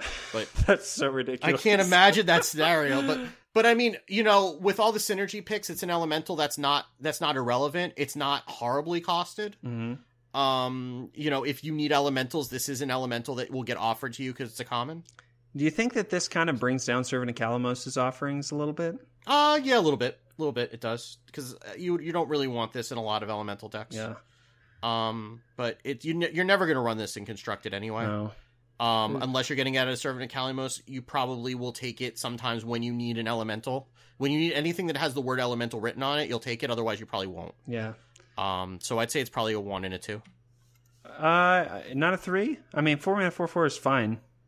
I guess it's a 3. I guess it's fine. You'll take it. You won't be excited, but I mean, maybe your curve needs it, and I guess a 1 and a 3. Okay. Yeah, it's fine. It's there's nothing wrong with it. Cool. Next one here is Hildnir Frost Rider. Golly, weird guy. 3 mana 4/4. He reads Battle Cries freeze your other minions. So because you wanted to freeze your whole board, right? Yeah, not for Constructed. In Arena, this is fine because if you have an empty board. Yeah, on turn 3 with nothing else, then that's great. Yeah, but if you have an empty board, then it's fine. I mean, people are going to try this with Murabi, but you're going to not be able to attack the next turn, so I don't see why you really want it, other than that specific instance. Yeah, I mean... So probably like a 1 and a 4? Yeah, I mean, I guess... in Arena, it's basically like this is the other reason that like keening whatever is not great, right? Because like I could just have this, and for like 1 mana less, I have a 4/4 that has a much less onerous, effect. Mm-hmm. So yeah, I'd say it's a 1 and a 4. Okay, cool. All right, so Necrotic Geist is a 6 mana 5/3 that says whenever one of your other minions dies, summon a 2/2 ghoul. Good. So this. Oh, hang on. Really? Okay.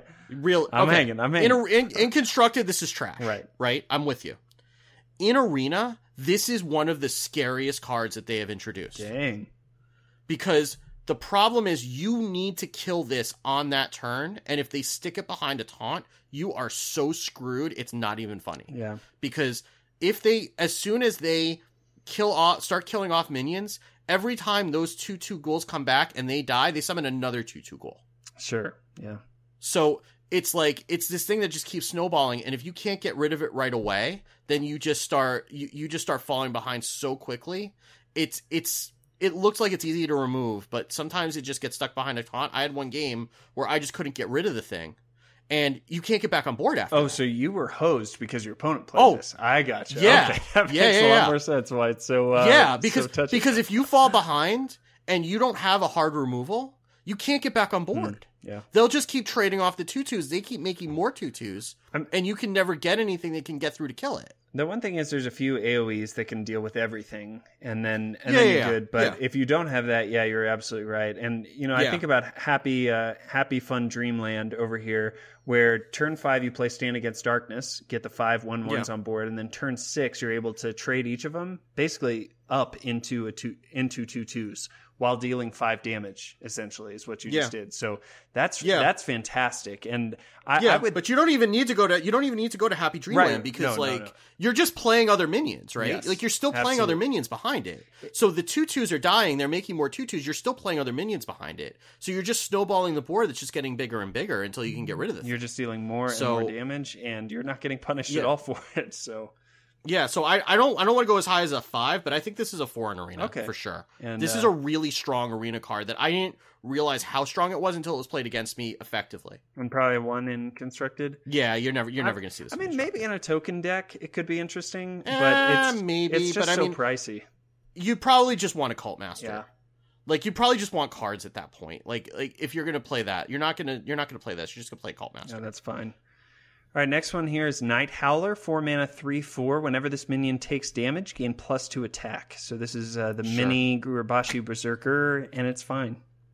It's fine. You're not. It doesn't have a place in Temple Warrior, which is the one place it would slot in. You'll just take this in Arena because it's fine, but you're not super excited about it. It's probably like a 1 and a 3. Yep. Okay. Yep. Sorry if that was your favorite card from the set. We're done with it. Yeah. Well, here's a good card, though, that we are excited about. So Skelemancer is a 5 mana 2/2, Death Rattle. If it's your opponent's turn, summon an 8/8 skeleton.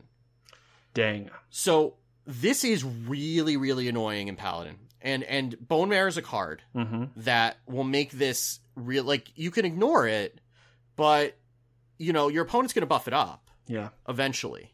And so you can deal with a 2/2 and 8/8 now, or you can deal with this with like a 6/6 and an 8/8 later, and neither option's really great. I was surprised at how effective this was in Paladin with Bone Mare specifically, but I mean with Spike Steed, this is also really obnoxious. It curves right into it.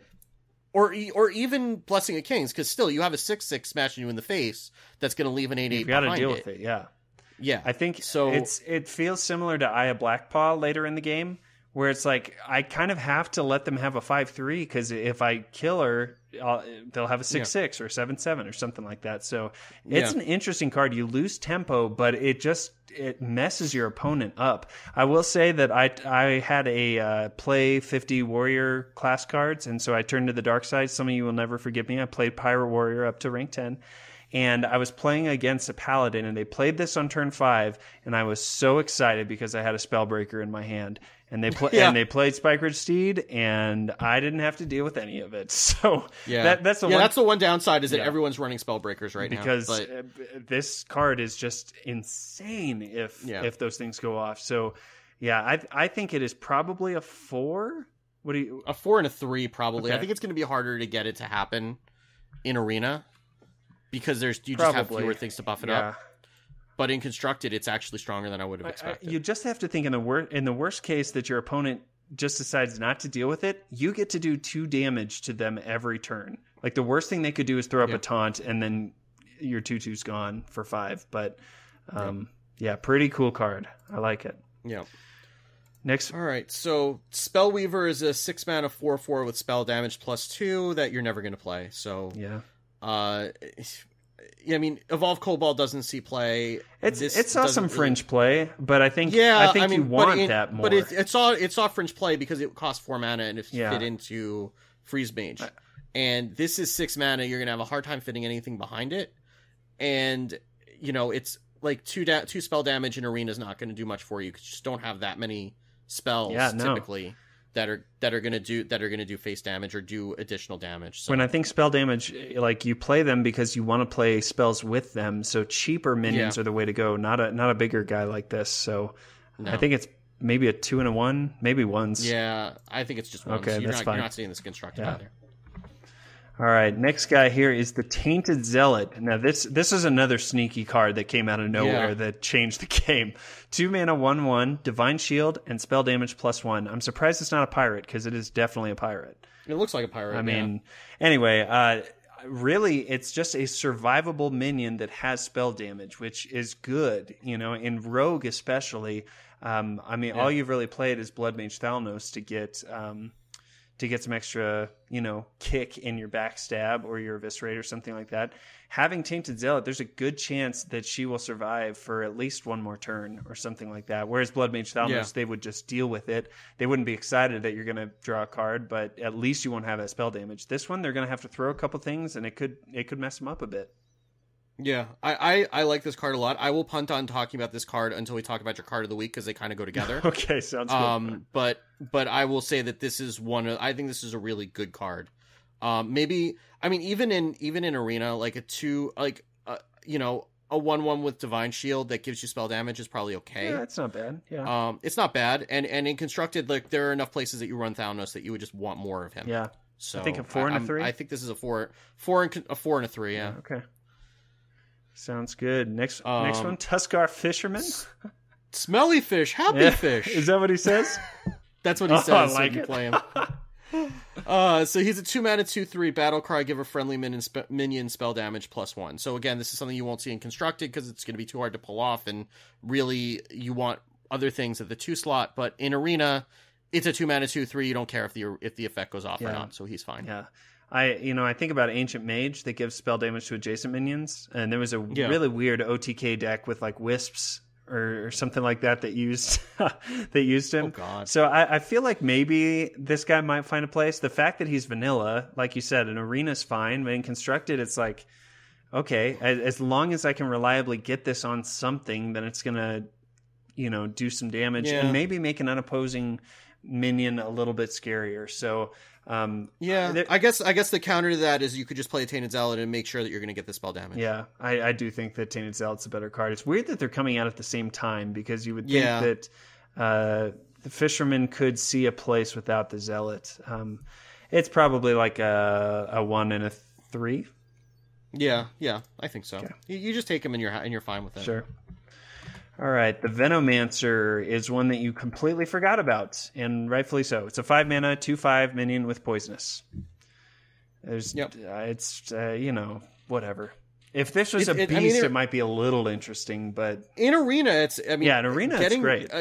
In arena, like that 5 health is annoying. Yeah. And being able to, you're probably gonna have to trade a couple of minions into it, so it's gonna get good value in arena. In constructed, you don't care. Anything with low attack is gonna die. Yeah, but in arena, like I've lost games to that card. I would go as high as a 4 on that card in arena. Because I think I would take that card. I'm actually debating whether I would want to give it a 4 or a 5, just because like poison it. Like this is going to go usually at least 2 for 1. Sure, yeah, which is good. And so. And I mean that's a lot of value for arena, so I'm not going to go lower than a 4. I think kind of wondering. I think 4 is right. I mean, it's a good card, but there's still other ones that you would choose over it. Constructed, I'm wondering if it's a 0. I mean, what? It's just a 1. It's not. I mean, you're never going to play it, but in arena, it's really good. Yeah, absolutely. All right, Vrygul. These names. Virkol? Oh man, it's a German engineering. Can we get some easier names for the end of the episode, please? Like this is not okay. With these. So 3 mana, 3/1 Death Rattle. If it's your opponent's turn, summon a 2/2 ghoul, whatever. Like the only thing that it has going for it is it dies easily AOE. But honestly, like the effect's not that great, and you'll take it because it's fine. I mean, it's basically like a Scarlet Crusader. Sort of, and you take Scarlet Crusader, in the fact that instead of getting a 3/1 back, you get a 2/2 back after it gets hit the first time. But you're just not excited about it. Well, I think it's like a 1 and a 3. So here's the thing, though. If this is a 3-mana 3/1 that's just Death Rattle summon a 2/2 ghoul, would that change your mind? Not really. I just don't think it's like it's just like it's not good enough, you know. It basically is a Scarlet Crusader. I mean, arena, if it didn't have the opponent's turn thing, it would be better. Yeah, it would be better for Arena. In Constructed, I still wouldn't care. See, the thing is, though, I think that your opponent's going to have to deal with it. I know I said that the Mountain Fire Armor 4/3 is like right on the edge, but I think this is like the very last bit where it's like, I can't let a 3/1 just stay on the board because it's going to trade up into something, and I don't want that, you know? Or you just put the thing up that you're going to have them trade up into and let them deal with it. Right? That's like, fine, you too. just kind of dare them to not trade it I up. will fight for a 2 in Arena. Oh, I was going as high as 3. Oh, a 3? Okay. I'll go to 3 then. But a 1 in Constructed, is that right? But a 1 in Constructed, cool. yeah. All right, Wicked Skeleton. What do we got here? This is a 4-mana 1/1. It's not Wicked Good, that's for sure. It is not Wicked Good. This is Wicked Skeleton, man. 4-mana 1/1, Battlecry, gain +1/+1 for each minion that died this turn. So again, this is asking a lot of you. You need to kill 3 minions on the same turn that you play this in order to get this up to like not good enough stats. And this is you and your opponent's board, so that's nice. But man, 4 mana is just you better. That's a lot of minions you need to get it up to get it to be worthwhile. I mean, maybe with Brawl it's fine, but again, you just don't know how many minions you're going to be taken care of. Yeah, I mean, again, if Zoo was a thing, this could maybe see a place in it. Yeah. Maybe, but even then, that's really kind of iffy. So I'm going to say it's like a 1 and a 1. Okay, I'm fine with that. All right, and the last one is Wretched Tiller, which is a 1-mana 1/1. Whenever this minion attacks, deal 2 damage to the enemy hero. So I was actually really excited about this card when I saw it because I've been playing a little bit of Elder Scrolls Legends, and there's a card in that game called Fiery Bat that has the same ability. Oh, really? Okay. And it's really, really strong in that game. Like, I play an aggro deck. I don't play it very, very much because, like, I can't hold 2 metas in my head at the same time. But there's an aggro deck that I play in there that runs, like, a bunch of those. And it's really strong because you don't have to, even if you attack a minion, it still hits your opponent in the face for 2 damage. The difference is that game doesn't have hero powers that do 1 damage. And this game does, and that's why this is not nearly as impressive. Yeah, I think a token deck could deal with something like this, you know, but or it could be good in that deck. You buff it, and obviously that's something to talk about. But so I think he's balanced, and and in a hand buff deck that might not be bad. You know, you're trying to close out the game and deal some damage. I think he's very interesting. Maybe in an aggro deck where you throw him down with a bunch of other stuff and like you make your opponent make some difficult decisions, then maybe that's something. But I just it's so easy to deal with him at one health. Is the thing. So like you just throw down a Maelstrom Portal and that was a nice card. That you played. but I mean you play him on turn 1 and your opponent doesn't want to do that, you know. So I would fight for a 2 on this guy because I think there could be a place for him. Maybe I think there's potential here. Yeah. I do think there's potential here. You think 1 in Arena? Probably a two and a 3. I think. Okay. I mean, it's it's still a 1-drop that's not completely useless. So, sounds good, man. Hey, I actually did see one card that we missed. And I did my homework to check real quick to make sure we didn't talk about it last week. So this is the actual last one. This is Grim Necromancer. Yeah, you know what? I was thinking about this card too because I've actually been seeing some stuff on competitive HS talking about this interesting. card. Okay, well, we'll have a good talk about it then. Yeah. 4 mana, 2/4, Battlecry, summon 2 1/1 skeletons. So you're getting 4/6 for 4, which is good. Normally you'd pay 5 for something like that. So it's just spread across. I guess you can liken this to the Templar Bane, or what was her name? The 3 mana 2/3 that summons 2 1/1 whelps.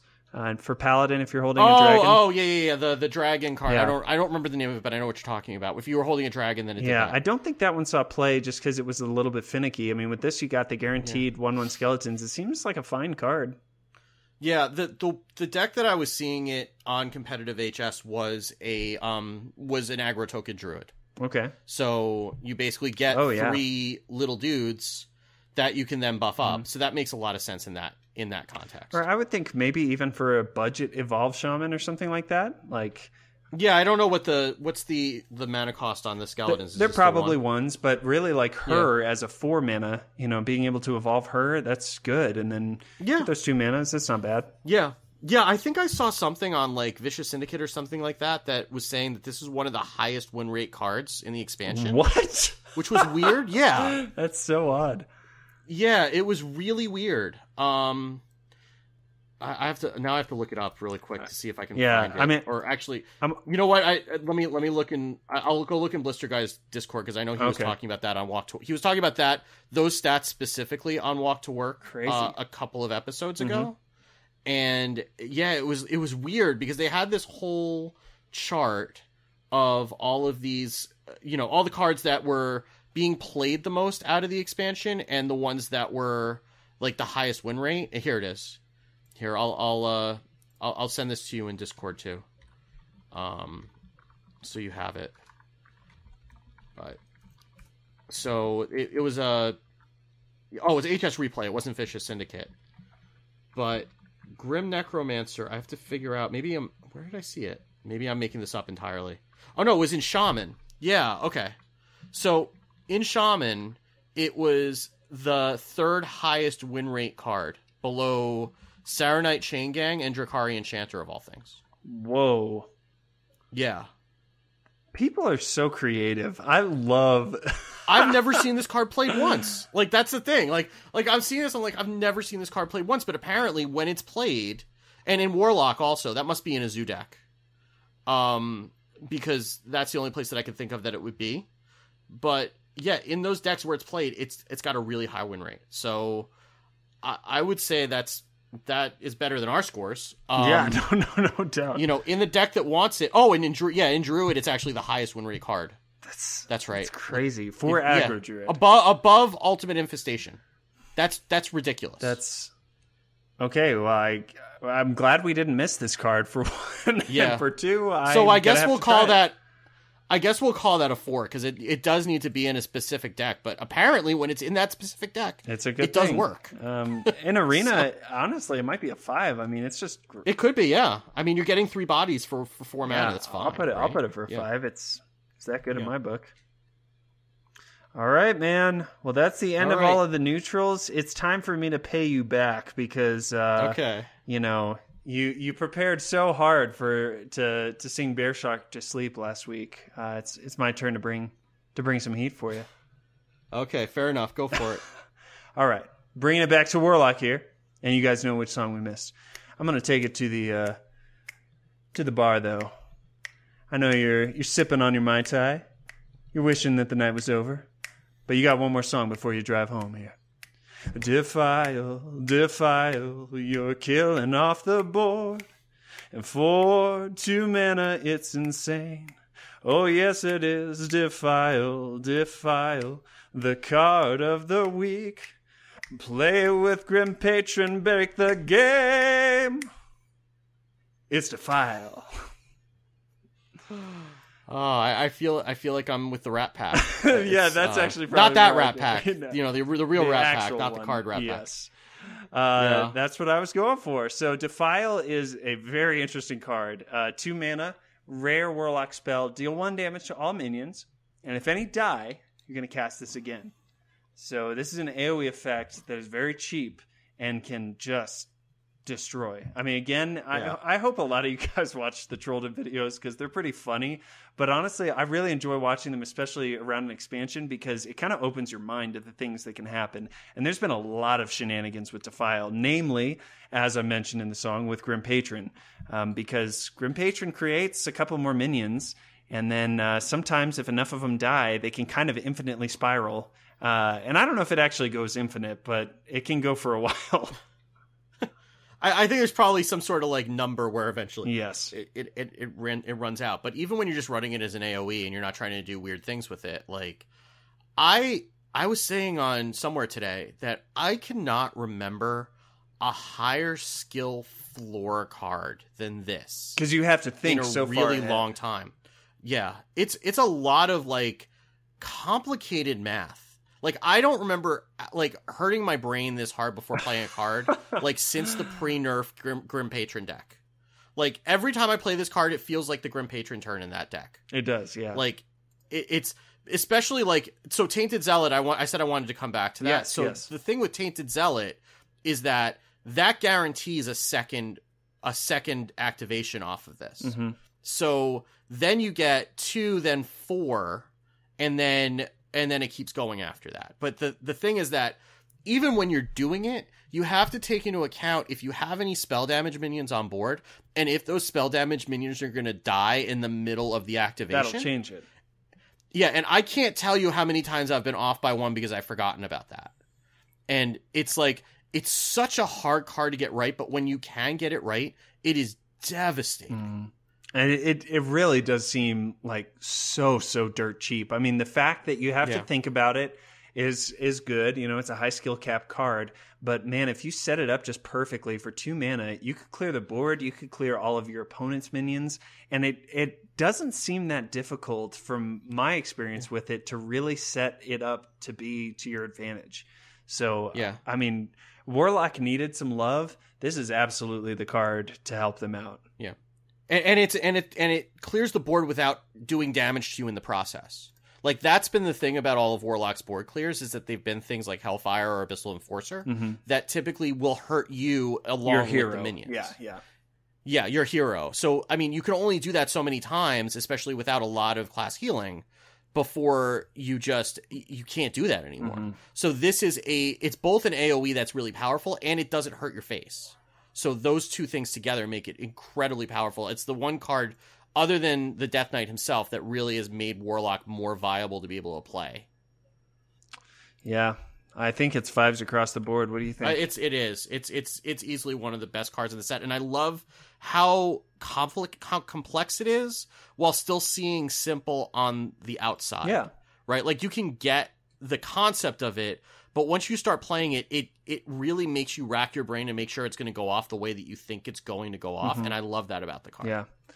It's neat. The one thing I don't know if you know this, with Defile and Spreading Plague, and Roll the Bones, I think, is the only other one that, like, get cast again, is if each of those spells counts towards Yogg-Saron.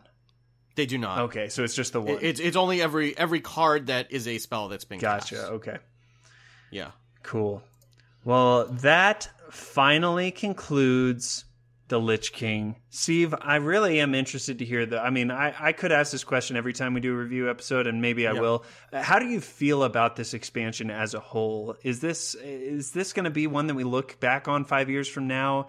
Is it something that's going to be easily forgotten? I mean, what do you think about it? I hope that the whole Druid thing doesn't overshadow it. Like, I think that there are a lot of really interesting things and a lot of chances that they took in this expansion that they haven't taken before. Like, as much as people complain about Ultimate Infestation, it took a lot of risk for them to actually print that card. Sure, yeah. Right?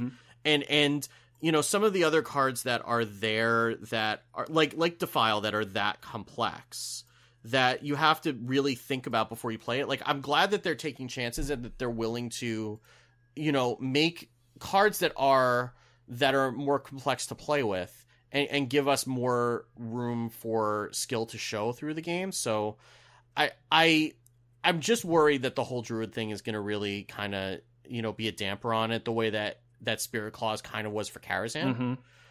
But I do think that this is going to be an expansion that we're going to look back on and say this is kind of a turning point, because it feels like this is where they're really starting to, like, open the doors and say, here's a whole bunch of powerful stuff, deal with it. And, like, an 8 mana 8/8 is fine, 8/8 taunt is fine for every class to have access to. Yeah.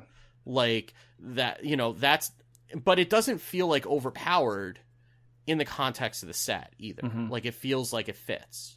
Yeah, and I think especially on the heels of kind of the Hall of Fame that they did and stuff with Rag leaving, there's kind of a space for something that's still really powerful, but, you know, is accessible for everyone and all that stuff. I think, you know, certainly historically, we are going to look back on this because, you know, adventures have been transformed into single player, you know, expansions and stuff. And with these hero cards. I'm really interested to see if they continue this and if they make more of them. I think across across the board, people are saying we like this, and they could only. I guess I would love to see them make monk versions of every card. I don't know if or demon hunters, right? Sure. I mean, that's the other classes there too. So they've got options with that, but even just doing something like I don't know, there's lore stuff, but they can make up their own things too. I mean, Grand Tournament, they could make each of the heroes like into some kind of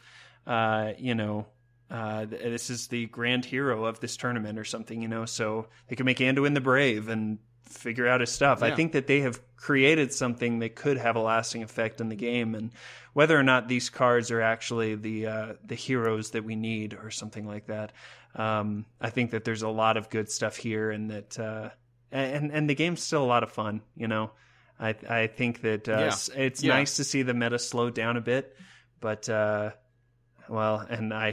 there's just always something to hate as far as which text. Well, it's like Louis C.K. says, right? Everything's amazing and nobody's happy. And yes. I don't absolutely true. That's absolutely true. I don't want to discount like some of the legitimate gripes that people do have, and hopefully the Druid thing will sort itself out over the next couple weeks as there's a tournament where people actually show how to counter it, right, and that there's actually like counters being developed for it. But I mean, it feels like I do like the fact that they're creating a new way to play some of these classes, and that they're giving some of the classes some new feel, and they're introducing mechanics that are like freezing into shaman that they haven't had before. Like that maybe it wasn't as successful as they would have liked, but they're trying new things, and I like that. I'm really happy that they're doing that without having to force it into like an overall theme like quests, Absolutely. I think that with quests they started tinkering, and now they're really getting into something, and I'm sure we'll see other kinds of types of cards and stuff like that. But man, I agree with you that we don't want to take for granted the fact that this game is just fun, and there is a whole lot to love about it. So it's a good time to be a Hearthstone player. I feel like I say that all the time, but it's really true. I feel that now, so. All right, man. Well, we got to cap off, especially since we kind of did it a little bit faster, didn't we? No. Yeah. We're still at our 3 hours. No, I think I don't know. I mean, maybe after we cut out some of the Skype nonsense, then we might get under 3 hours. Fair. It might happen. Well, we'll still close it off here. I do want to share, we had an iTunes review this past week, and I'm so thankful for that. It was from Gare Freakinet, which is just the best name. He said, "Can't wait to listen each week. 5 stars. I look forward to this podcast each week. It's very informative and helpful. Thank you so much." I assume your name's Garrett, but I'll call you Gare Freakinet. And man, for those of you who have not left a review yet, I would really ask you, man, take a couple minutes and do that. It's free, and it's the best way to support the show. It helps us to come up when other people are searching for us. I would love to read your review on the show, especially as we're creeping up into a very special one. So go to iTunes and do that, please. And I want to remind you guys that we're a proud part of the MMO Reporter Network, which is a bunch of different podcasts that are talking about a bunch of different games. Obviously, most of them are MMOs, so if you do play any of those, you need to go over to MMOreporter.com and check out what Chris and the team are doing over there. They're always making some great stuff. And if you would like to support the Happy Hearthstone, help us grow, help us make the show better, you can do so by supporting our network, patreon.com/MMOreporter, and get some cool little up things there. I can't even think of words. That's typically what it's like at the end of these episodes. And as always, I would love to know what you thought about this show. I mean, this is a community-based show, so if you've never written an email or tweeted, man, I would really count it an honor to hear from you and just hear what you like, what you didn't like, what you think we could do better at. You can do that. Best way is through email, thehappyhearthstone@gmail.com, or you can hit me up on Twitter at AndrewsLiving, or the show is on Twitter as well at thehappyhs. And as always, we have our great Google Plus community that's just thriving. I'll put the link in the show notes, or you can search on Google Plus for The Happy Hearthstone and find thousands of people who are talking about this game like crazy. Steve, it's going to be a few months till we see you again, I think. I don't know, last time we threw in a little Legend episode, and that was a ton of fun. But until next time, where can other people go to keep up with you? Well, you can, if you want to hear me talk more about Hearthstone, you can come listen to my podcast Off Curve that I started up a couple months ago. I promise it's not nearly as long as this. It's generally like not at all. Generally like 20 to 25 minutes. I record it like while I'm driving home from work. So, it's just kind of me thinking thoughts about the game and talking it through, and sometimes answering questions when people have questions. So, you and Hat had a great discussion about decks and stuff lately? Yeah, I had Ridiculous Hat was nice enough to come on my show this week, and I also had another show that I just posted up this week about how to play in a new meta that may be helpful if you're kind of struggling with playing against these new decks that you're not used to. Yeah. You can also hear me talk about technology and how it affects our lives on my other podcast, Disruption, which is at relay.fm/disruption. And if all of that is too difficult for you to remember, and I don't blame you because it's been a very long episode, Yes. You could just come follow me on Twitter at WickedGood, and I post links to everything that I post. You can also follow me on Twitch. I'm WickedGoodFM, and if I ever get a computer that is good enough to stream, I will be streaming again. One of these days.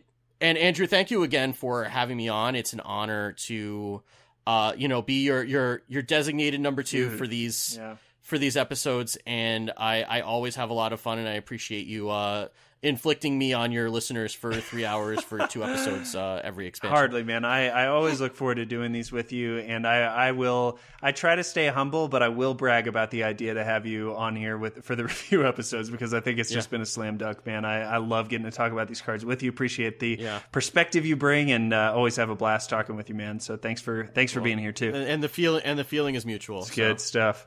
Well, I do want to take a second to remind you guys this is episode 99, so we will be sailing off into the triple digits, which is a really big deal. I don't want to spoil anything too big because I'm actually still in conversations to nail down what exactly is going to happen. I can tell you if it goes down as I'm hoping it does, this is going to be one that you listen to many, many times and that you will be really excited to see on your feed. What I do want to tell you guys is I'm actually working with some partners to make some giveaways as well, and I've got some exciting stuff. I'm not just talking vanilla BattleNet, that's fine, and we'll probably give one of those away, but some other exciting stuff that you won't see coming, but you will be very, very excited about. So definitely hang out with us in a couple weeks. I can't wait to get that out to you. I hope I can deliver on the promise I'm making here. But you can also be sure to follow me on at Andrew's Living, and I will try to let you guys know as best as I can to not give too much away, but give you a little something. So good stuff ahead for this show. Good stuff ahead for us in Hearthstone. So thanks again one more time for joining us, Steve. Man, we'll definitely catch you over on Off Curve, and who knows, maybe we'll talk about Legend one more time before the next expansion. Well, from your mouth to God's ears, maybe I'll get there this month. We'll see. There we go. And hey, thank you so much for sticking in here for the long grind to talk through all these cards. And thanks for visiting the Happy Hearthstone and having a little fun with us. We'll see you guys next time. Bye. Thanks for watching the video, everybody. Don't forget to check out all the other podcasts at MMOreporter.com or by clicking on any of the links here. And please check out our Patreon campaign at patreon.com/MMOreporter. Thanks, everyone, and see you in game.